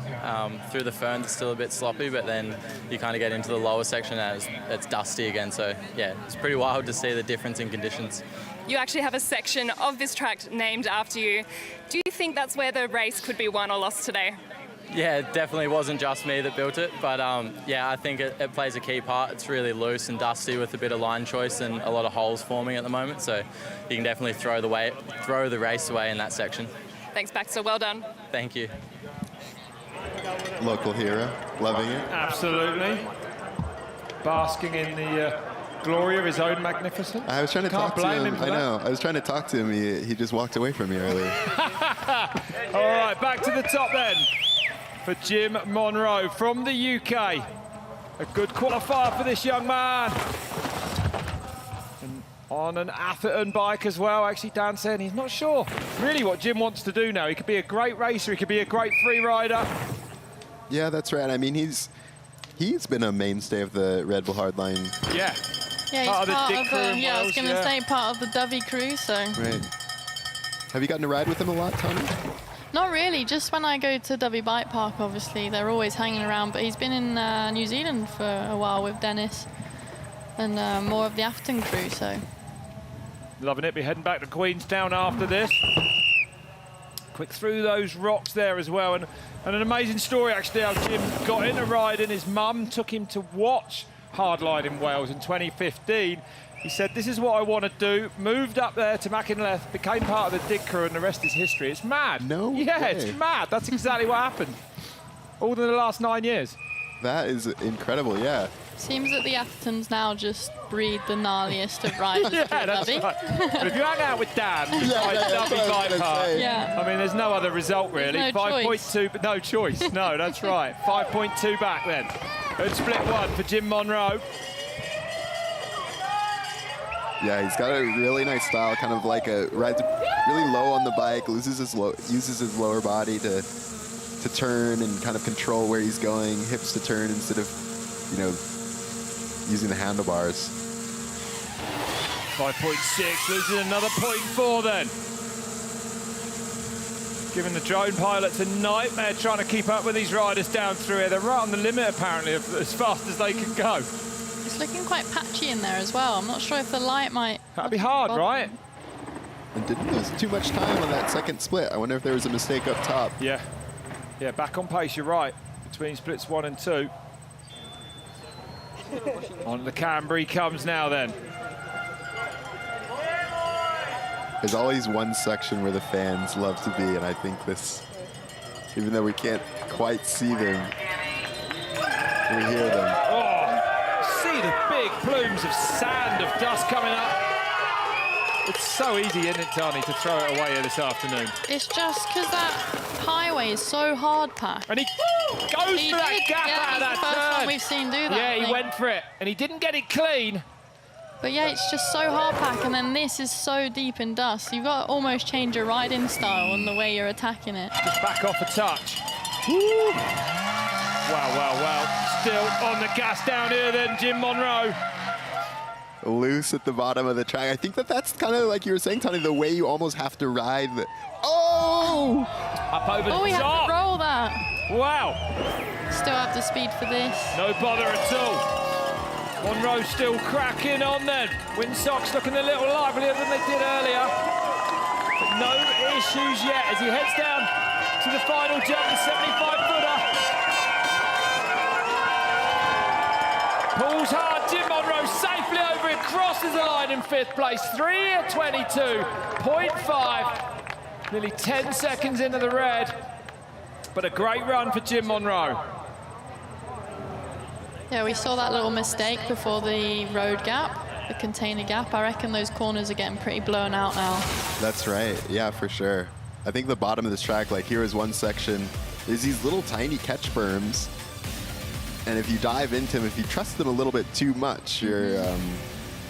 Yeah, I think we've all found that out at some point in practice this week. Yeah, we saw Louise even earlier. Yeah, you can see the guys that are feeling the headwind because they tend to pull up a lot more on the jump. Yeah, absolutely right.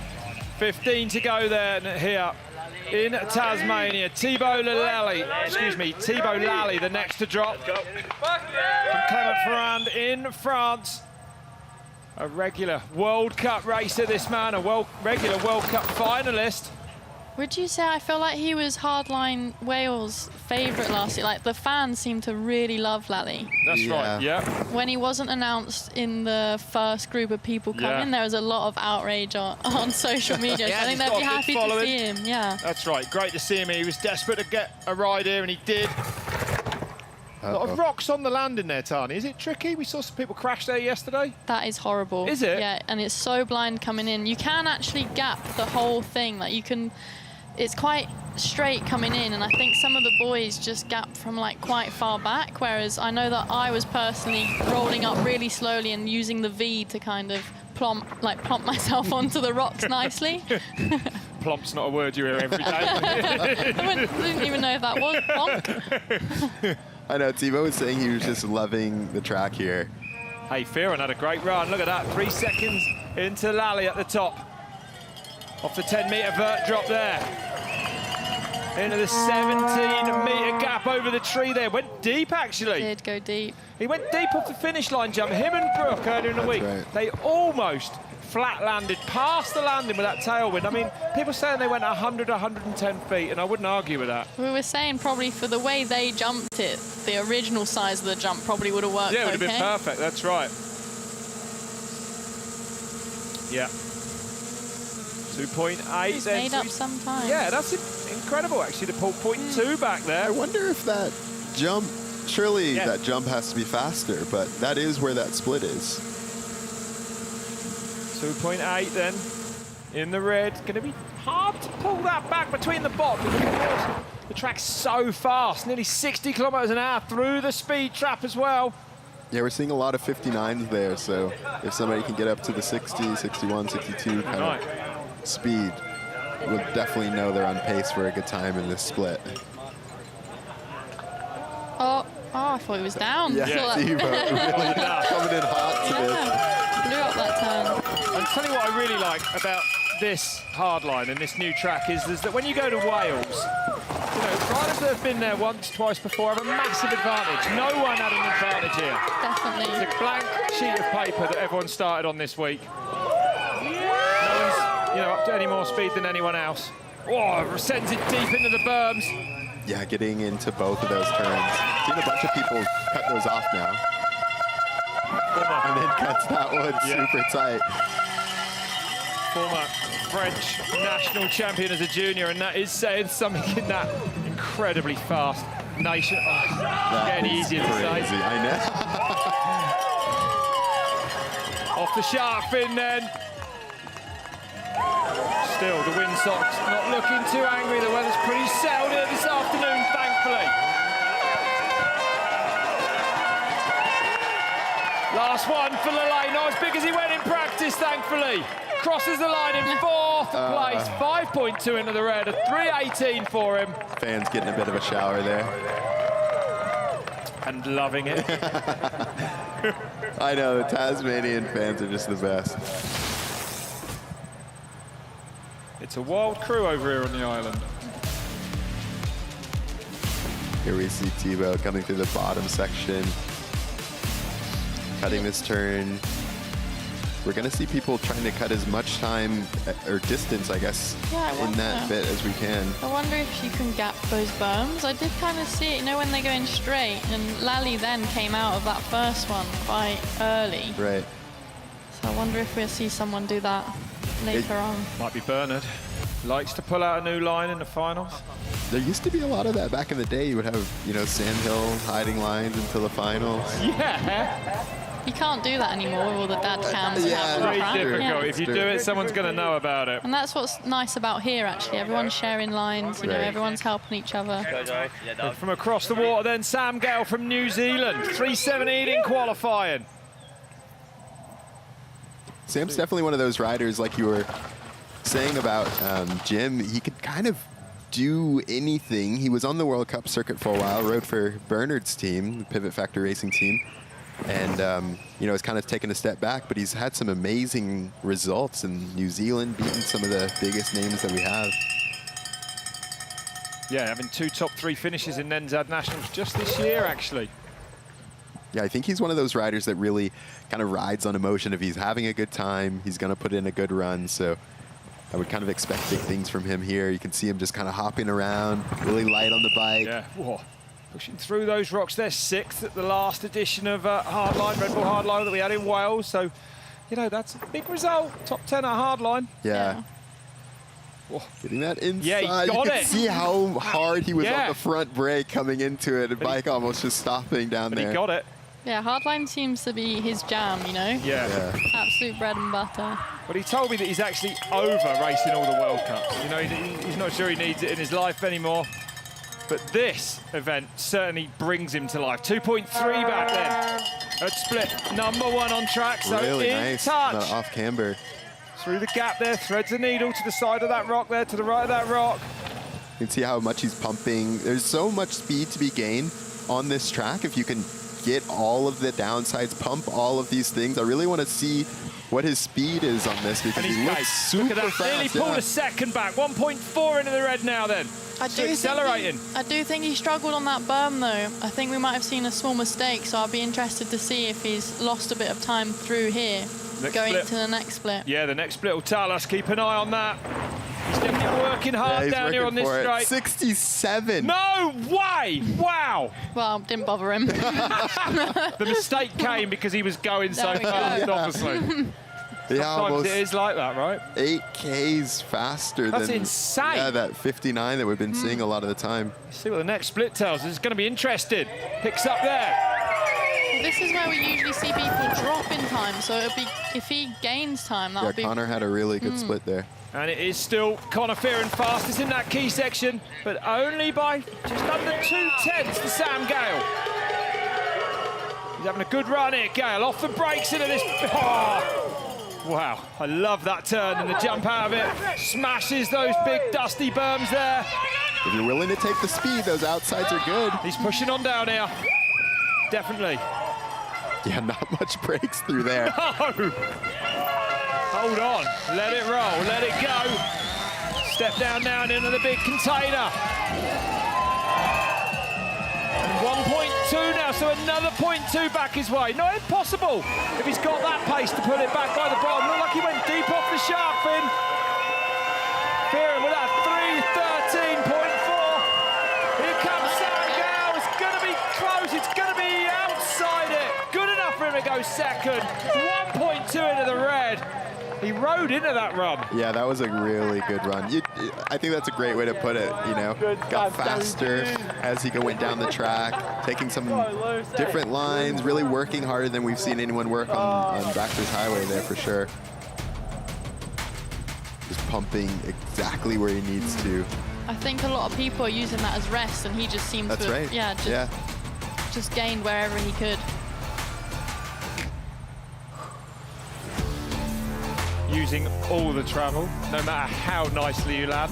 Except for Matt Jones. Yeah, he only used the first 10 mil. 200 mil, I only need 10. Good, thanks. It's fine. We get any we lock them out? Well, watch out for this man, and Dan Booker from Hobart, actually about an hour and a half's drive from here on the island of Tasmania. Very much a local. New team, new bike for him this year. And a man who can... Oh, just as I say that, he goes down hard. Oh! Oh, well, Booker hits the ground hard. There is stuff to catch you out there. That Not easy to see. It looks, I mean, if it's just... He's up and off the track, which is good. He's got another rider there. It's literally just as you drop in, so they've all just seen that. Well, that's a real shame for Dan Booker, that Connor Fearon still leading with that 3:13.4. Gale, though, pushing him all the way. 1.2 only off. Theo Erlangsen from South Africa in third, ahead of Baxter Maiwald. And still plenty of massive names to drop here at Red Bull Hardline Tasmania 2024. We're still nowhere near the top 10 qualifiers. This is going to be good. Yeah, man. I was really looking forward to watching Dan ride. Oh, gutted. Eddie Masters and Jack Moyer. They were calling him for a top 3. I agree. He was saying he was the dark horse all week, people saying it. And he, you know, 7th overall last year in the Enduro World Series. Well, the crazy thing, too, was Sam Hill actually discovered him. Here? Yeah. In Maydena, right? They went riding, and he was like, he's so quick, you need to sign him up. That's cool. So wild. Yeah. That's so cool. Imagine being like signed up by Sam Hill. I know. Yeah. Sam Hill says I'm pretty good. Yeah, I take it. Yeah, like I don't need anything else. Oh, you're world champ? Yeah, don't really care, mate. Well, we've just been told actually that Dan Booker is okay. He's just been attended to by the medics, but nothing serious with him. Look at that sign. Booker is a looker. Oh, what a shame for him not to get down to the finish line. This crowd would have gone mad. Well, here's Bree with no other than Matt Jones. Matt, you completed your first run. That must have been a good feeling. How were the nerves before you dropped in? I was so scared up there. This whole week I've not managed to do a top to bottom just because of my arms, like arm pump, not feeling some of the features, but I've just honestly conquered one of the hardest challenges I feel of all the years I've been riding bikes. This track is so demanding, so physical, but the feeling of coming into a finish area again since the slopestyle days was honestly unbeatable. The crowd is amazing. And we've seen quite a few riders going down at the top. Just talk us through the conditions up there and how hard it is technically. Yeah, so down here in the finish area with the dust, it's hard to believe that up top it's actually still a bit wet. But where the sun's coming through the trees, it's really difficult to spot what's a hole, what's a high bit. Like, you can't tell the difference between a tree stump and a hole. So it's not surprising that the riders, when they're gunning it and going for it, may be making some errors because you can't see what you're riding. What do you do when you can't see? How tough is that? Well, I guess a lot of the guys are so familiar with the lines and things that they stay true to just where they were going, but you've only got to go an inch off pace or off line and it's a disaster. So this is honestly so challenging. It's so technical, and racing it makes it even harder. Thanks, Matt. Well done. Yeah, legends. Thank you.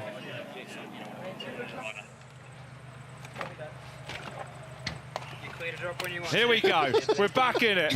Sam Blenkinsop, no less. Another New Zealander. A man who's won a World Cup in the past. On that zeroed bike this year. Yeah, new bike for him as well. He was on Crestline last year. That brand actually working now with Aaron Gwynn for a World Cup team. And this is a new bike made in New Zealand, a gearbox, a belt drive bike. Yeah. You won't hear anything quieter on the mountain. Especially when you couple it with Sam's incredible smooth riding style. I know. He, on a track like this where there is a lot of pumping, you'll see him work the bike a lot. You know, those wide handlebars, that style where he moves around a lot. He's kind of the most active rider we have on the circuit. He is, and one of the most stylish. Definitely one of the quickest.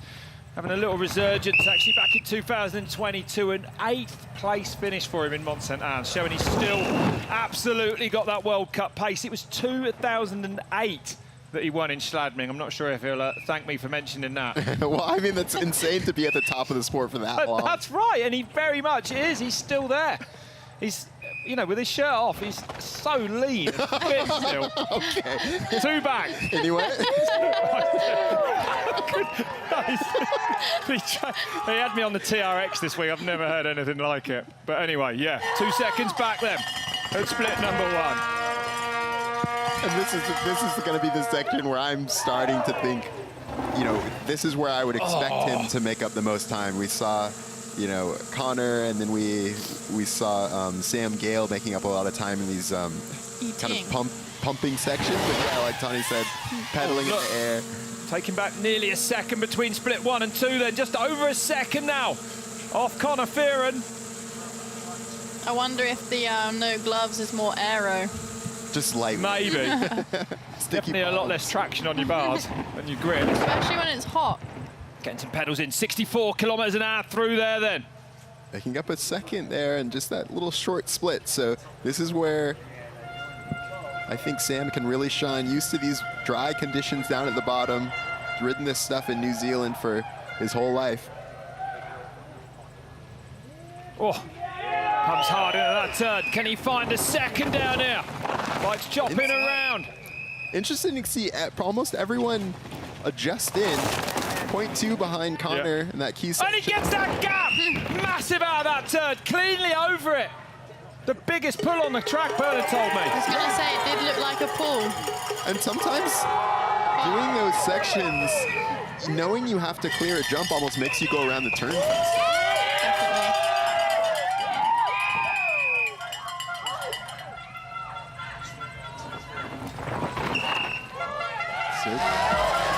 Good so far from Sam.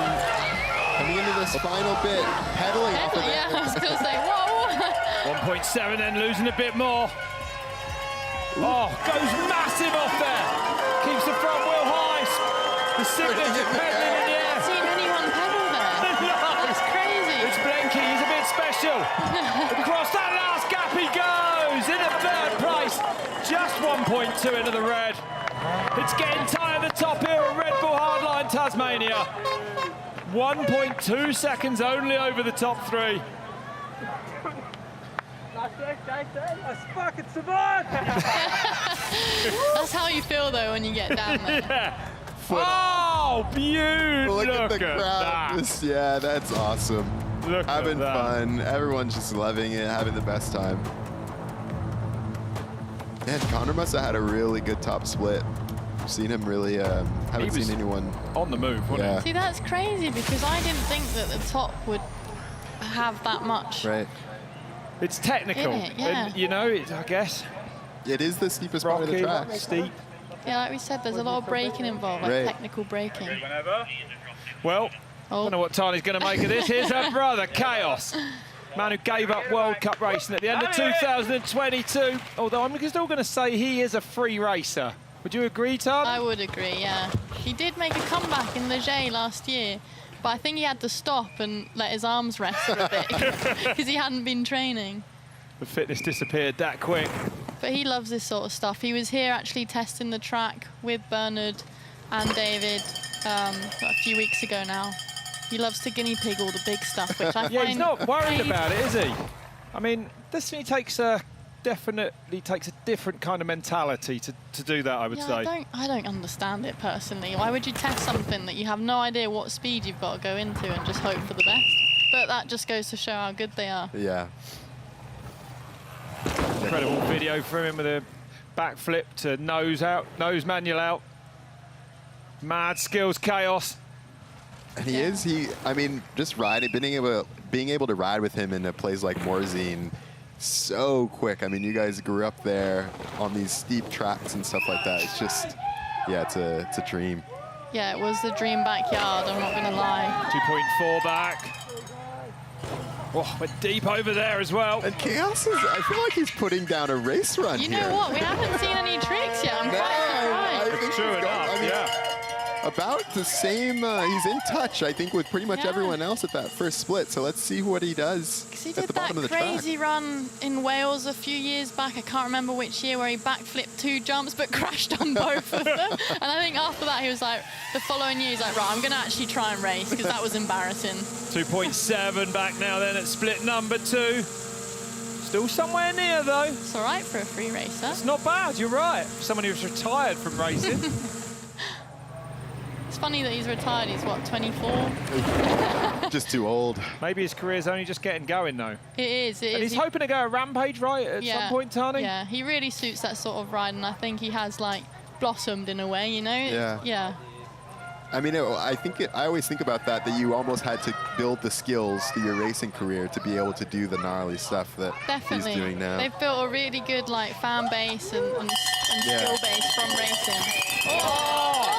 That was creative, giving himself a different line into that turn there. Not sure if it was fast, but looked good. It did look good. Big two-wheel drift. Doesn't send that gap out of that turn there. And into these blown-out turns that are coming up now. The conditions must be difficult as a racer to deal with a change, right? Because it did not look like this when you were practicing this morning. No, it did not, but they've been throwing a lot this week, you know. As I said yesterday, it was super wet and windy, so they're used to it. Yeah, it's definitely dried up a lot from practice, even that top bit. And it's amazing to see how wet it is up there, whipping off this huge jump. Still wet at the top, but then it's dusty at the bottom. Losing some serious time between splits 2 and 3. Nearly 7 seconds into the red now for Kaos Seagrave. Comes down, whips it over the big finish line jump. Kaos Seagrave goes in as 7th. Good run for him. I think he'd have been looking, maybe for a bit more, but he enjoyed that. I think when you're up against the likes of Fearon, you know, who's just so used to these conditions. Yeah. Sure. That's true. Yeah, you're right. That Don't ride loose dust much when you live in the UK. Well, when it started raining, I think all the UK riders were like, yes! Just like home. Look at that. So good. Well, Tony, we're going to let you go now. We're going to head into the top 10. I know you wanted to hang around and see Kaos come down, which was great. Thank you. But thanks very much for coming in. And, you know, just congratulations on what you've achieved this week and over the last week. It's been amazing to see. It really has. It's been real fun. Right, I'm going to go and watch all the drama now. You get out there in the sunshine. Cheers, guys. See you in a bit, Tony. Bye. Thank you. All right, Brook Macdonald then. New team for him this year. It's good to see the tail wagging on the dog again. When you're ready, bro. And he is looking very much like his old self. On that forbidden bike, teammates with the leader, Fearon, at the moment. Yeah, he was just saying how good it felt to be on a bike that he just loved. Said it was a bit stressful in the off-season, kind of figuring out where he's wanting to go, getting on this bike, feeling like now he can just focus purely on his racing. Exactly what he wanted, yeah. The confidence is back for Brook Macdonald. 32 years old now, a former World Cup winner as well. A junior world champion in downhill. A man who's had a career at World Cup racing since 2008. Can you believe that? Yeah, and still his appetite for going fast and taking risks is very much there. I mean, I think that's a perfect, his appetite for risk is more than anyone in mountain biking, period. The crashes that he's taken. The injuries he's had. Yeah. Let's see what this first split tells us then. 57.6. He's outside Fearon. Or is the split just not working? No, 1.8 back then. Closest we've seen so far at the top. And I mean, you can tell Brook he's feeling good. He's riding really composed. A lot of the time we see Brook kind of a little bit loose and stuff like that, but he's riding good. You can see he's using his knees. Looking comfortable, feeling good. Hits that gap. Yes, he did. One back gap, easy. Second rider to do that today. That's right. Only Fearon with him. And now here we go then. Well, Brook doesn't mind going fast. He will drag every kilometre of speed he can out of it downhill. 1.4 now. So Elliot, you're right, pulling back. 0.4 of a second between splits 1 and 2. I know he likes this fast stuff, but I did see him come kind of tighten up that turn, that entry a little bit. So I'm interested to see what the speed is going to look like here. Whistling through the tree ferns.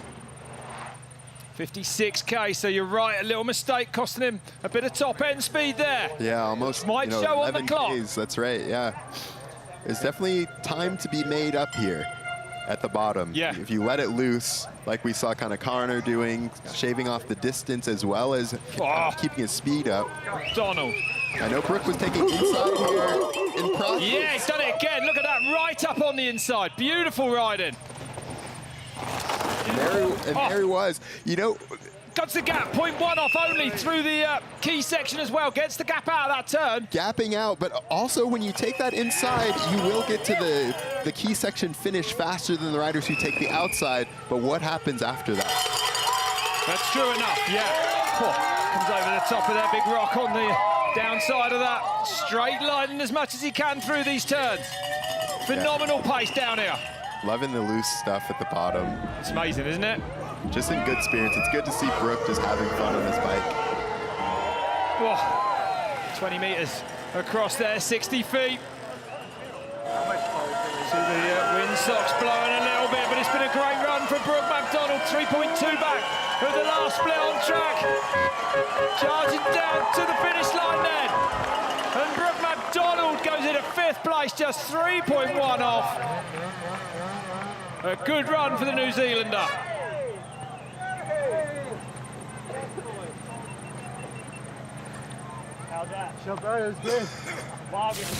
Barely looked out of breath. I know. I love it.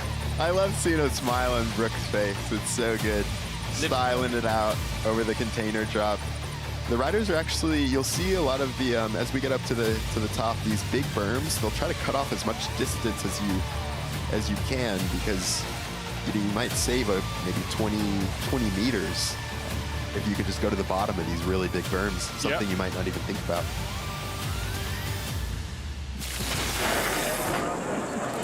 Well, an incredible afternoon here in Tasmania, the first Red Bull Hardline Tassie, and it is delivering. 9 riders left to go. We go to the top then for one of the fastest downhillers on the planet, Laurie Greenland, for the Santa Cruz Syndicate. A man who actually was ill, picked up some sort of virus last year, really depleted energy levels. I know he's had a tough winter getting back to the fitness he is now, but he's been looking good all week. Yeah, really, really good. He's been out in Australia with his team. Santa Cruz Syndicate's been out here. Actually, Nina Hoffman was on site. Steve P was on site doing some of the other races here. So they've been working hard. Make no mistake, Elliot, this man, he's going to be pretty dissatisfied with anything but the win this afternoon. He's going to be trying. Oh, for sure. Especially on a track like this. I think for the World Cup racers, they feel like, of course, the jumps and stuff are gnarly, but this is their element. All of these rock gardens, they feel like this is what I came here to do. He straight line that rock garden. Look how smooth and quick he is. It's impressive so far from LG. Getting that high line. Yeah. Getting back up. You saw him actually pick up right near that tree to get up high. So smooth. It's hard to tell how quick he's going. Just over a second off then. At split number 1, Fearon was absolutely phenomenal at the top. Yeah, he was. But he's definitely in touch, so let's see if he can pull back more time at the bottom here. Oh, really nice. You saw him pick up the front tire, get downside on the backside of the berm.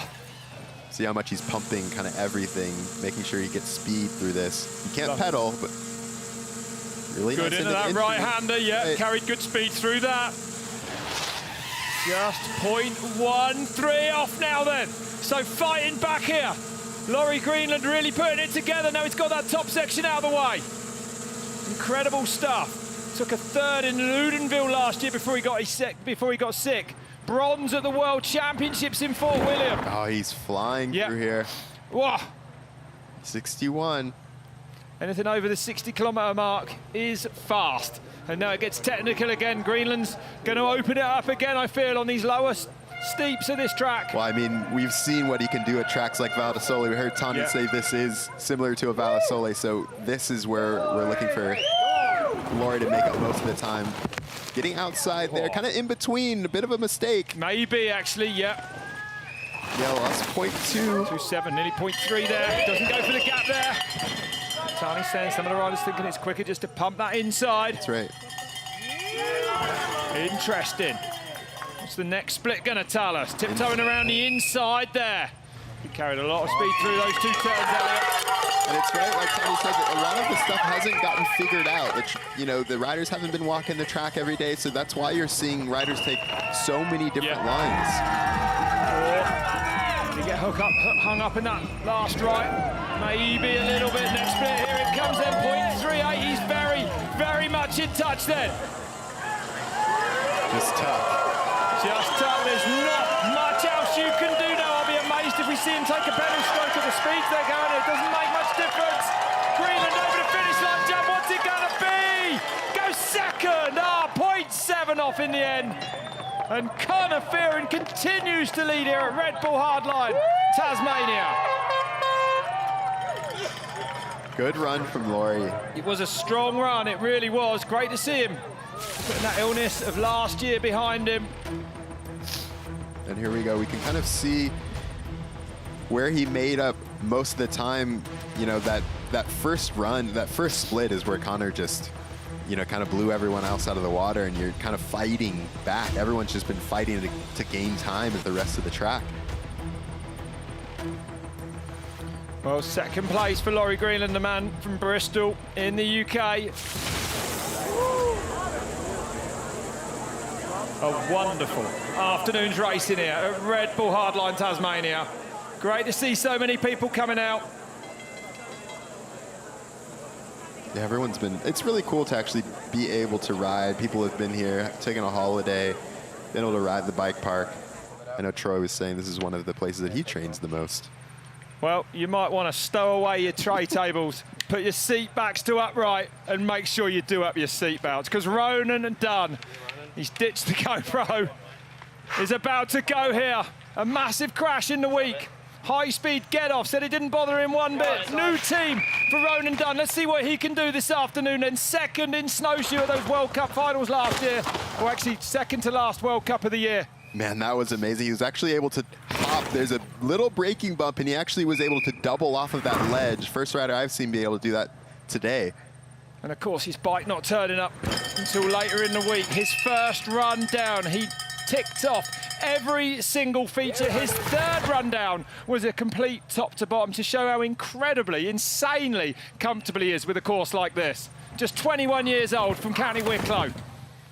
Loves driving tractors and riding mountain bikes. That's extremely fast. That's the only thing that you need to do in life is tractors and mountain bikes, slapping turns, being able to set up way wide coming in off that drop. Oh. Really, he's linking up this track better than anyone I've seen so far. Fearon 57.6. What's this going to be? He's up by 1.5. 56.1 on the clock. Then a split one for Ronan Dunne. An incredible top section. Can he hold it together now? Saw him in Guatemala, actually the DH Del Vulcan a couple of weeks ago. Finished second. New teammate there, Dakota Nord. This is a run. Yes, this is fast. You might be watching a winning run here. He's really being deliberate about how he's coming into the turns. Watch how high everything is. You see him way outside coming into. He's not teeing off any of the turns. 3.6 up now at split number 2. He is decimating that time by Connor Fearon. This is incredible from the young Irishman. Carrying an amazing piece. The drone definitely not keeping up down there. Not even close. Yeah, he's definitely not scared of the speed either. No, he's not. He laps it up. 55. Interesting. Let's see what it does to him after this key section. We'll be able to know how comfortable he is on the loose stuff. He's good on the top, good on the speed so far, but now it gets loose. And there's not a lot of loose dust in Ireland, I'm going to say. Ever. That's true, that's true. I don't think they know what sun is. An 8 in Leogang last year as well. But amazing to see that Irish 1-2 in snowshoe. First person to beat Connor on the key section, so we know Connor is so good at this loose. Up by quarter of a second in it as well. Pushing down over it. Massive! Down over it. Whacking these dusty berms. This is looking phenomenal to me from Ronan Dunne here. He's going to have the top ride. The last few riders at the top scratching their heads with this one. That's right. Putting the pressure on. Oh, he looks so composed. It's good to see Ronan. You can kind of see the experience and all the training coming into play. And he's nearly 5 seconds up of the last split. This is incredible. Just a tuck to go now, Dan, as he comes down towards his finish line. Ronan Dunne is going to take the lead here, excuse me. For Red Bull Hardline Tasmania, here he comes then. Dunne crosses the line. 3:08 is now the time to beat. Nearly 5.5 seconds into the green. That was phenomenal. He knew it was a good run. That Wow. was an amazing run. Didn't really see too many mistakes. He enjoyed that. Who's going to carry the ball? That was awesome. Come on.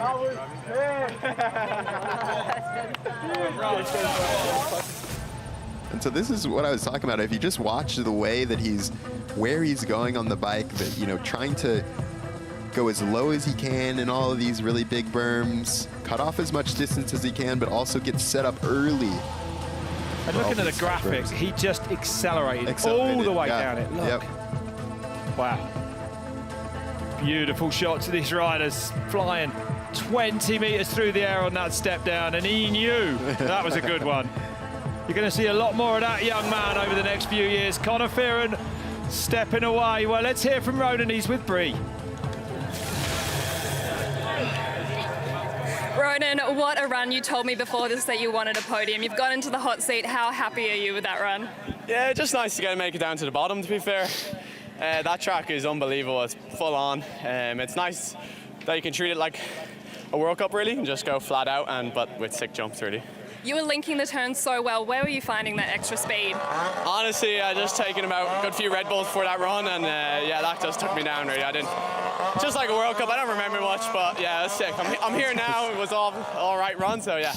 You mentioned the Red Bulls. You were buzzing. How many did you have before your race run? About 5 now, including this one. So the old caffeine addiction isn't going too well. Thanks, Ronan. Well done. Cheers. Thank you. Straight from the horse's mouth. Ronan Dunne. I was gonna say how, like, he's been known to drink like 5-6 Red Bulls. Yeah. I'm so glad that Bree got it. That's right. Well, hold your breath then. It's not over yet.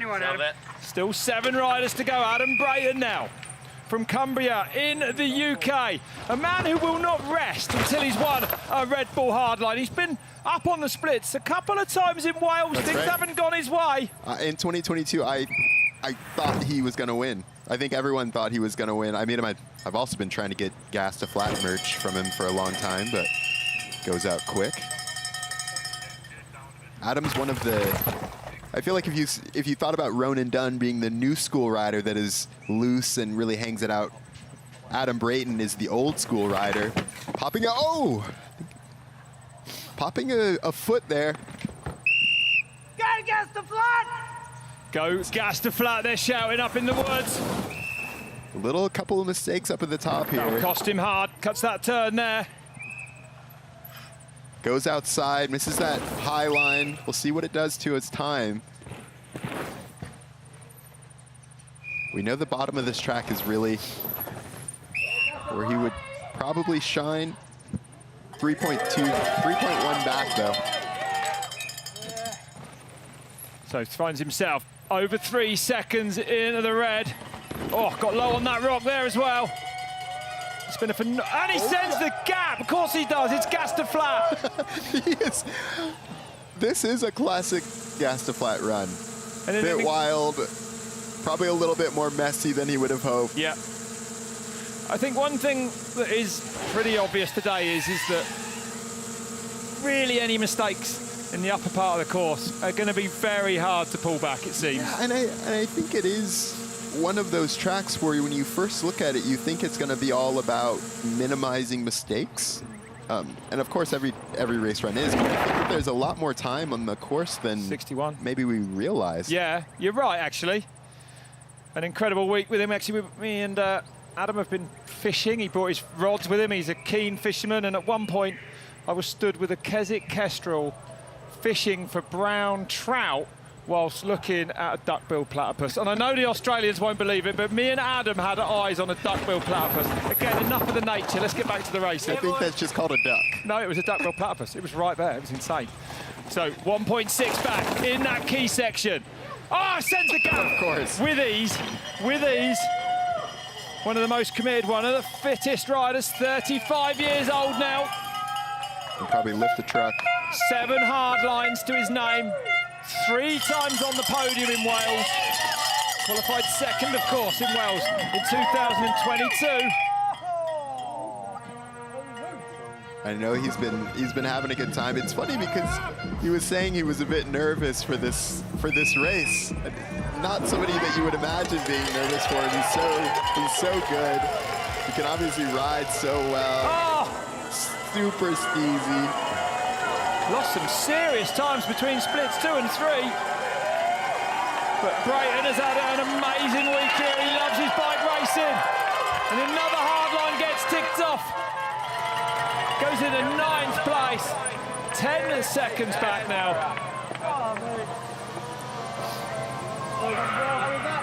Just tried too hard. Really? Yeah, man. Just tried too hard, pushing too hard. It's an absolute it's a greasy tightrope. Well, yeah, you could kind of see him make a couple of mistakes up at the top, and once you do that, it's really hard. I think Ronan kind of showed us how much of a rhythm track this is. Yeah. You get out of rhythm, and then once that happens, it's kind of like, okay, I know I'm way. I know what a good run feels like, and I know I'm off.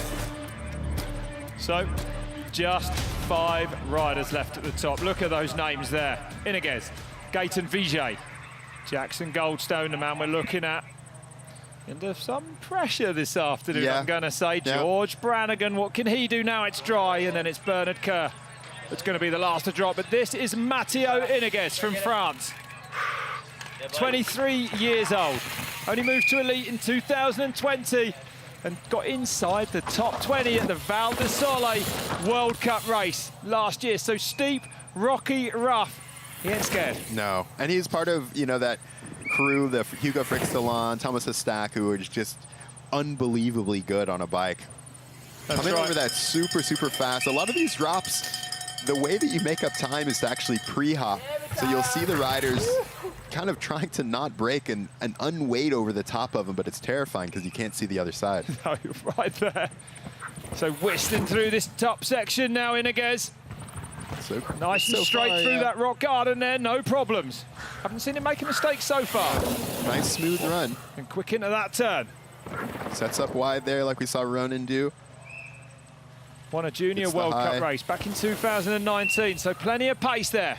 And so that was kind of what I was talking about. Ronan was able to get up high there and link that, get a little bit more exit speed. And so that's kind of the difference between what Ronan Dunne was doing and what we were seeing a lot of the other riders do.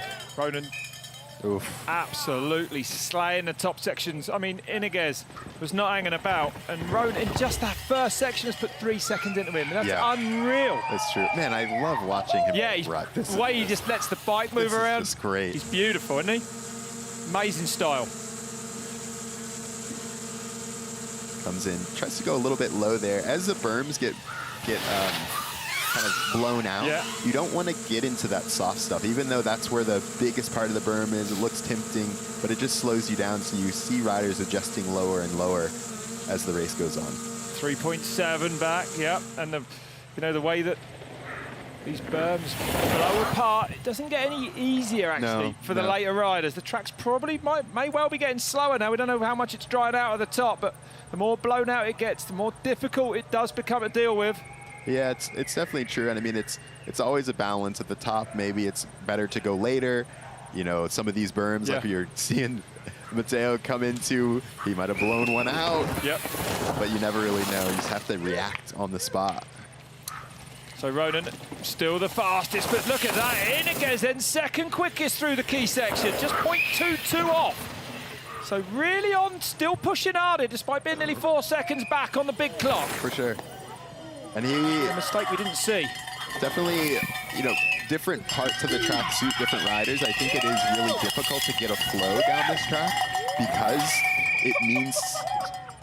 it means something different at each point. At the beginning, you're trying to link the turns. You know, once you get down here, you have to just let off the brakes and be comfortable with the back end sliding out. Container then for Iniguez. Super low in that turn. Loses another 1.2. Riding amazingly, but the pace not quite there. Although it is Ronan Dunne, and that absolutely breathtaking run that we're comparing him to. Over the finish line he goes. A 3:13. Look at that. 4.9 into the red is still good enough for second place. And I'm going to say that Ronan Dunne is going to push Jackson Goldstone, is going to push Bernard Kerr with that run. That was phenomenal. Definitely. Wow. I didn't that was so smooth. Watch this. This is just beautiful. So cool. See him moving around in the bike, knees out, dives into this catch berm. Brennan pushes just a little bit, but you just have to be really comfortable, like Tommy was saying. It's like Vado Sole, so if you're too precise, you're probably going a little bit too slow.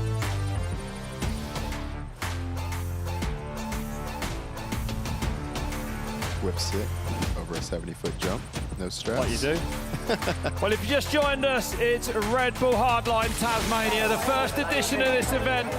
And it's Ronan Dunne that leads with that 3:08, just ahead of Matteo Iniguez, the man we're looking at there. Fearon moved back to third by Iniguez.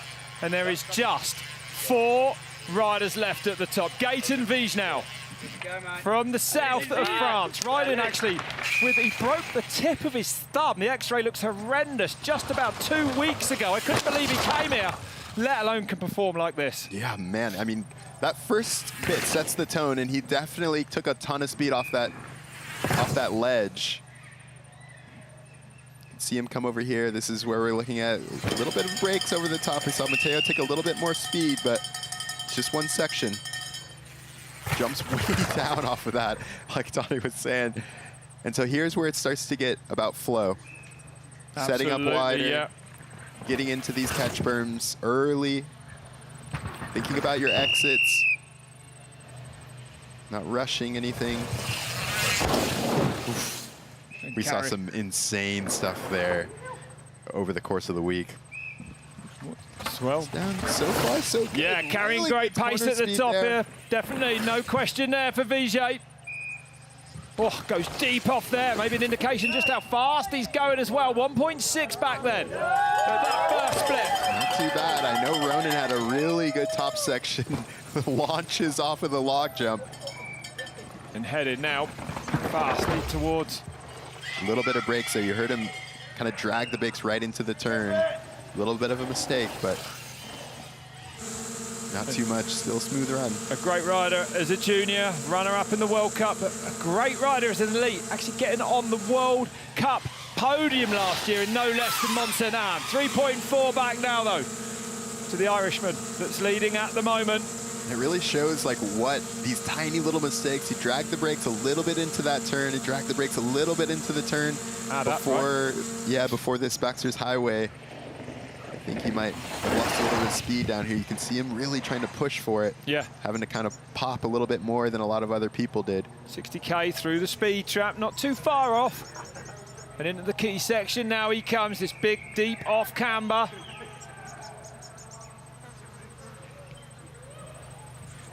Oh, good speed across there, hops up. Really good. Gets the high line. Key section.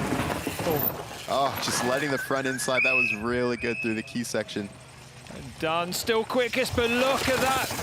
Just 87 thousandths then for Vige there. So right on the money with Dunne. But surely you can't find 3.5 seconds between here and the bottom. Too tall an order for anyone. Oh.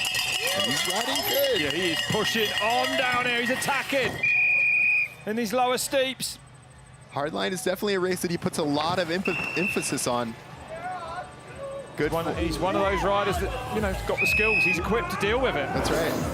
No bother across the 20-metre gap. 6.2 now then for Vige, though. Still could see him going to 4th place, perhaps. Laurie Greenland sat there at the moment. Just the last jump to go then. 25 metres through the air. The hang time's insane. Vige goes into 8th, 7.6 off. 3 riders to go here. Don't go anywhere. Stay locked, because the next rider to drop is no less than Jackson Goldstone, the winner of the last Red Bull Hardline we had. Good for Gaetan to be able to put that run down with a broken thumb. You can see the tape on it. He'll be relieved. Key section. So watch his front tire. It's going to start to slide right here, and he just moves his body out to counteract that. Doesn't touch the brakes, doesn't panic or anything like that. Uses his hips, spots the exit. Textbook. Super rough coming down here. It's so cool. You're just kind of bouncing down.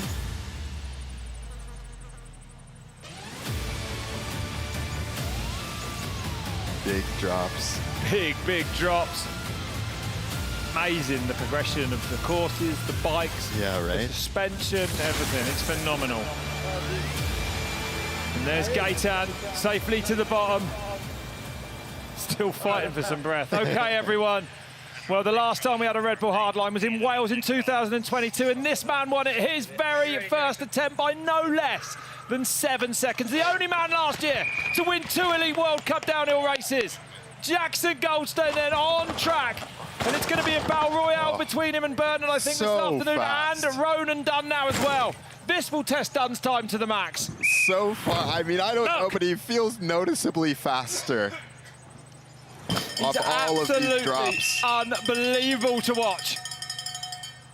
And he's one of those riders that is just so unbelievably precise. Watch the way he puts the bike exactly where he wants it, using these bumps as a little rhythm section, popping around, being light. Oh, the big crash for Goldstone!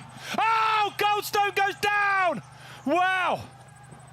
Wow. Hit the cameraman there. Goldstone with a rare mistake. Wow. It's just a tiny slip of a wheel. Let's have a look at this then. So watch his back wheel. Bosh. Boom, hits that rock. Pushes him forward. And he done well to miss. Like, I know, if it wasn't a... The bike hit the tree. Luckily, Jackson didn't. Just nasty.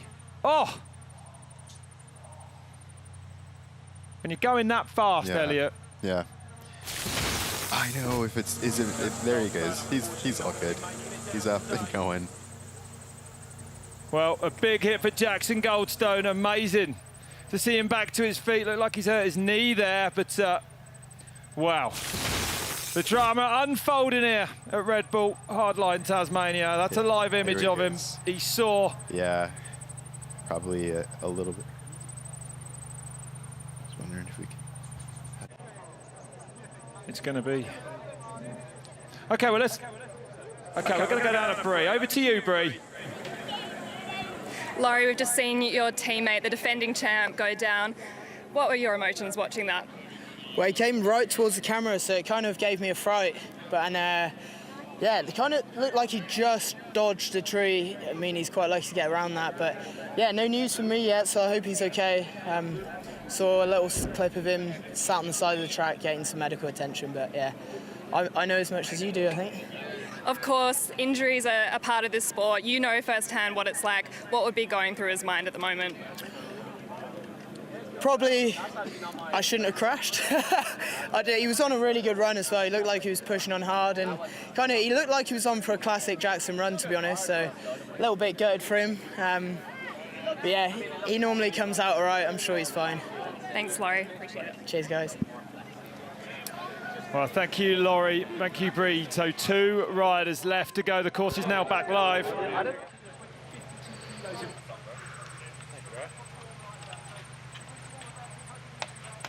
And now let's focus on this man then from Hastings in New Zealand. NS Bikes United ride. George Brannigan. Love seeing George dropping in second to last. A man who can, a man who belongs very much here. Like you say, Elliot, the second a drop in, the pace is phenomenal. Some bad luck, really. Over the last few years, some injuries slowing George down a bit, but yesterday he showed us what he can do. Can he do it again in this finals run? These are George conditions. They are. It's a George track. That's right. Big jumps, fast turns, anything that has quick over the top of that. Yeah, he looks good. This is, it is like riding in Queenstown, and this is, you watch him ride there, it's just incredible. So watch him in these corners. You'll see him in that really big left-handed berm, probably go through there, slap it more than anyone else has. Makes it through the rock garden. Through there, nicely where Jackson just had his issues. Oh, fast around there as well, into that turn off that drop. A little bit far inside. 2 World Cup podiums in his career, this man. Very close, actually, to winning one a few years ago now. Dunne's 56.1. And he's 0.8 off it, only George Brannigan, and so within a second of the top split. He's definitely in touch. He is in touch. Sets up wide there, gets some really good speed around that right-hand berm. And he was deep off that next jump, showing he's carrying good speed. Get some pedals Goes in, for the pulls gap, for it. goes for the gap there. Super smooth. That's going to give him a ton of speed all the way down this section right here. And the confidence is there for Brannigan today then. What's he done at the next split? 128 for Ronan. That berm is definitely getting more and more blown out. 1.3, so losing around half a second between splits 1 and 2. He's working for it right here. This is where he really needs to push.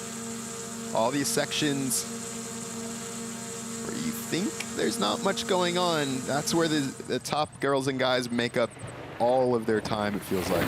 Still only 1.3 back for George Brannigan. His last hard line in Wales ended in tears, actually a broken collarbone, a massive crash on the step on, step off. But he loves these events, keeps coming back for more. Into the key section he comes now. And I can't wait to see, watch this, his body position coming through here.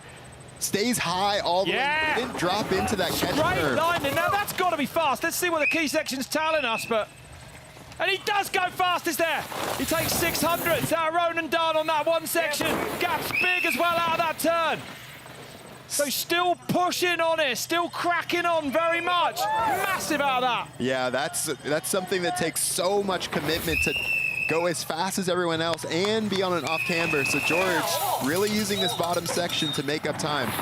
He is whistling through these turns. Straight lining where he can. That was so clever. The only rider to stick that high line on that camber. Incredible. But that's what you're talking about when you're talking about George Brannigan. Some pedals into the road, into the container drop. 2.8 back now, though. He won't be spinning that round. And here we go. George coming all the way into the finish, tucking up, pushing all the way down over the 70. Oh, here he goes. Goes second then, 2.8 into the red.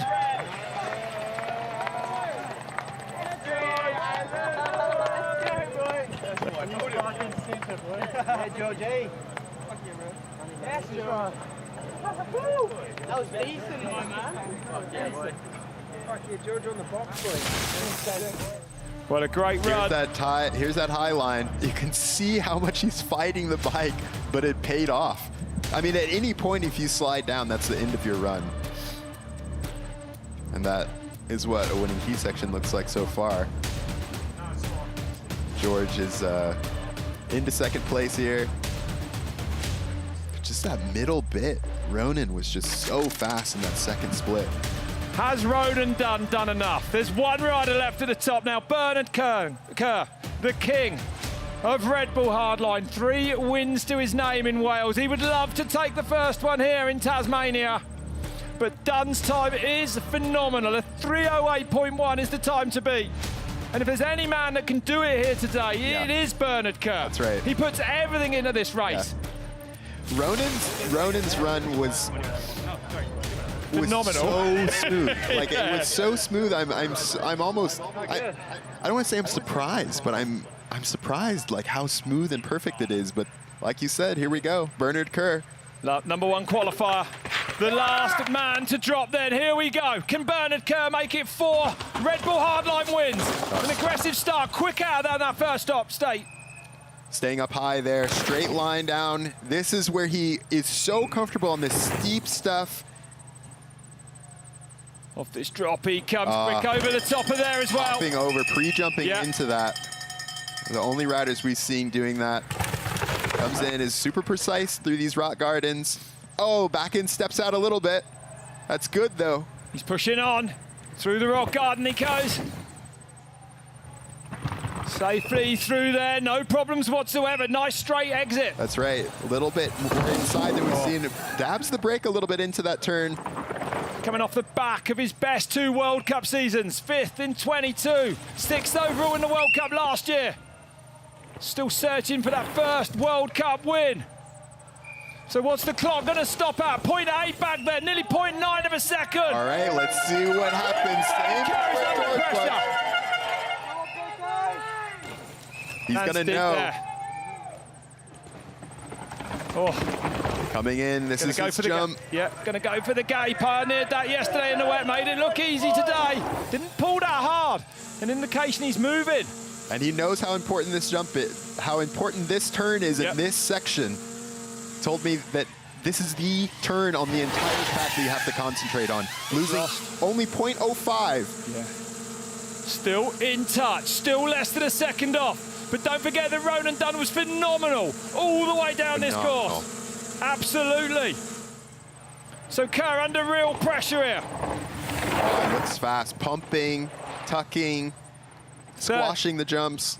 34 years old now, but getting better and better it seems.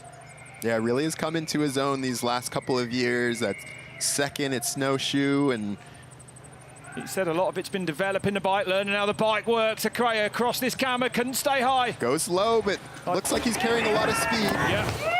Oh. Hits both the berms a little bit, dives into that dust. Stood up perhaps on the exit, a touch, losing 0.4 in there. Get off the bike, you go! I think he's off the brakes. Don't you worry about that. Oh, I don't know. It's close. He's gonna have to push harder than he has down here, and he's really going into these outsides, really into the dust. Well, cut those ones a little bit more there, Elliot. Looks to be carrying great pace, but he needs to find nearly a second. It's a tall order, I would say. It's a tall order, and there's not much time left. No, there's not. Sprints on and off the container. 2.2 back now. He's not going to do it. I'm sure of it. Bernard Kerr coming down towards the line. It's going to be him, or it's going to be Ronan Dunne here that takes this Red Bull Hardline Tasmania. Here comes Bernard Kerr. He lays it flat. He goes second. 1.8 into the red, and it's Ronan Dunne that wins Red Bull Hardline Tasmania. Incredible run from the young Irishman. Well, no surprises to see that coming. He is a phenomenon, and today he has won his biggest race to date. Amazing for Ronan Dunne. Amazing for Ireland. What an incredible run. That was what a race. I mean, it was insane to see the level of riding that Ronan just put down. Almost perfect the entire way down, setting up so perfectly, linking the track from top to bottom, whether it was the steep stuff, the fast stuff, or the loose stuff. Ronan was just on another level. You know Jack and Vinny before you? Yeah, because everyone was making noise. Oh, fuck it, yeah, boy! Well, good to see Bernard taking on the chin. You can't argue with that. Nearly a 2-second gap. I mean, I think it was really down to me, it was about the line choice at the bottom. We saw Ronan really taking a lot of those insides, and the berms have just gotten so blown out that I think it robbed a lot of his speed. Look at that then, George Brannigan, a fine third place, backing up that incredible qualifying run. Matteo Iniguez just finishing ahead of Connor Fearon for top 5th. Brook Macdonald, first time out at this level on that forbidden bike, just outside the top 10, just ahead of Baxter Maiwald. Brayton comes in 13th. Big gaps once you get down the order. Of course, on a track like this, though, not really what you wouldn't expect. Gracey Hemstreet, incredibly, taking a 22nd today, beating Reed, Boggs and Thomas Genon. And again, Louise Ferguson, nailing that jump, that last jump, just in time for that finals run. What a day, what a run. Let's enjoy this then, the winning run. Ronan has gone and done it. Oh, man. And I mean, he's just coming into his own. I mean, he was doing stuff that nobody else was doing, like I said, hopping off of that ledge. New team this year, riding for Monro, teammates with Dak Norton on a prototype bike actually a couple of weeks ago in Guatemala at the DH Del Volcan. Said here, they shipped him a stock downhill bike for this one. And he's been riding it so well. His bike even got here. He's had a day less practice than everyone else. I mean, you know, those things can really go against you. You can almost never catch up. Yeah. But the confidence of this young man and the skills. You could see in the rock garden just hopping like way into there. But like I was saying, he's setting up wide. Like, look how close to the tree he is there. Look how much he pops out of that turn to get up high. We saw people kind of making that mistake where they were teeing off the turns, braking just a little bit too much, and Ronan was just able to link everything so smooth. You know, for someone so young, it was an incredibly mature run as well. He didn't push too hard. Well, because this track is easy to override. Yeah, it's super fast, but all of this stuff, because as a rider, you always want to brake as late as you can, but I think when you see runs like this, what they're doing is actually just letting off the brakes a little bit earlier. You know, him... he absolutely laid it into that right-hander because there. Like, he's set up way higher than everyone else, so I think... Like you said, it was an experienced run because he actually had better lines than every single other person on the hill today, and I think that that was actually what made the difference. Super smooth through here. Styling it out. It's definitely an interesting transition for him to be on a factory team. That it makes a big difference. Well, that's right. This year, judging by today, we're going to see that exactly he is capable this sets of. a tone. Proper This definitely back in, sets a tone. you know, a full team of people behind him. The whole Mondraker team was actually down there in Guatemala. He's going back to Queenstown after this. Continue preparing for the upcoming season. Yeah. Go for that gap there, interestingly. Tani said some of the riders saying it was quicker around the inside. Dunne proving it might be.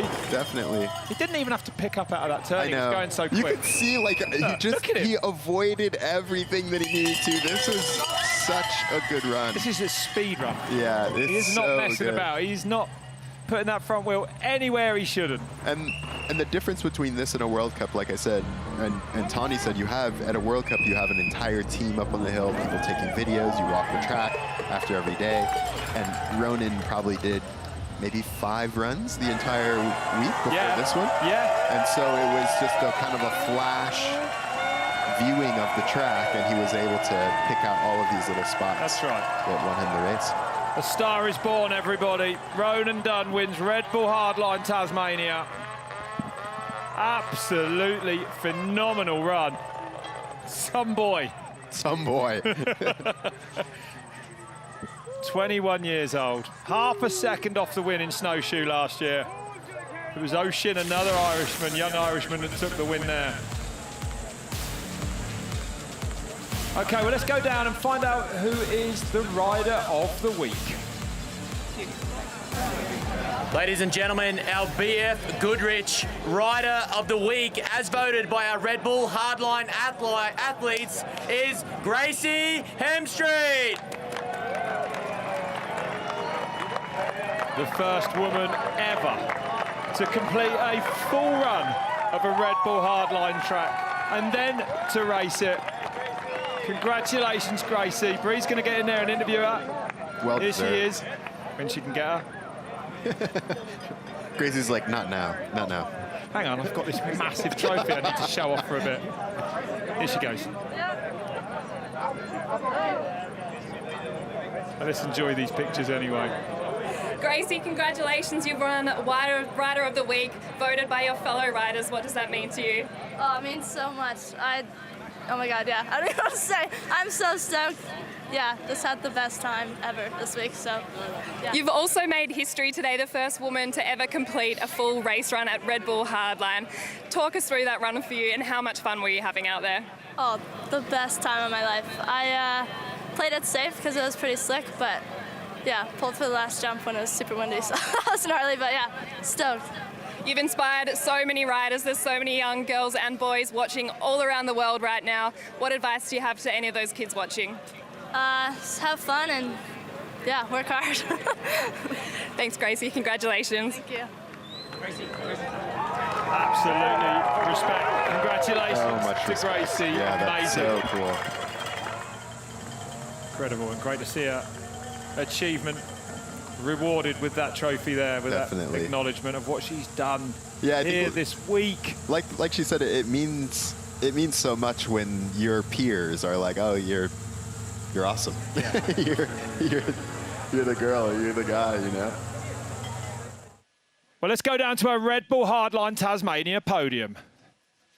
It'll be good to see him at Hardline Wales later this year, hopefully.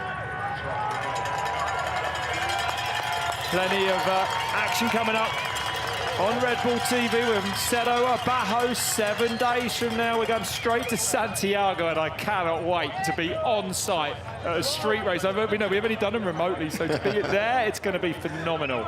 It's so awesome for Ronan. Yeah. First really big win for him, you know, in elite. It is. For him to have the career that he's had, kind of coming from a really pure privateer. Well, let's go down to Briou's with our winner. Ronan, congratulations. You are the first ever winner of Red Bull Hardline Tasmania. What does that mean to you? Yeah, absolutely, pretty much honoured. This is insane. Such a sick week. The track was so mint, and the crowd was the crowd was insane. They were on it all week, and yeah, just frothing. We could see you on the hot seat biting your nails. How nerve-wracking was it watching Bernard's run? Yeah, definitely nerve-wracking watching Bernard because he's won so many, so he definitely knows how to get this done. Yeah, it was pretty sick. All the boys were on it this week, and yeah, pretty hyped.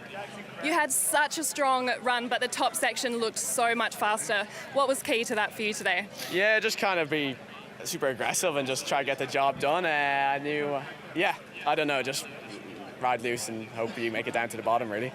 This is the start of a huge bike season. What's next for you? Will you back it up at Red Bull Hardline in Wales? Yeah, I'll definitely be at Red Bull Hardline Wales. I love this series so much, and yeah, I'm definitely not going to miss it. I love it so much, so it's going to be sick. Sick to have 2 of them. It's amazing. Ronan, congratulations. Thank you very much. A man at ease with earning his air miles. Likes the bigger, the harder the track, the better he seems to go. Well, he says that he was super loose, but that was not, it didn't feel like a loose Ronan Dunne. We've seen loose Ronan Dunne. Yeah, a lot.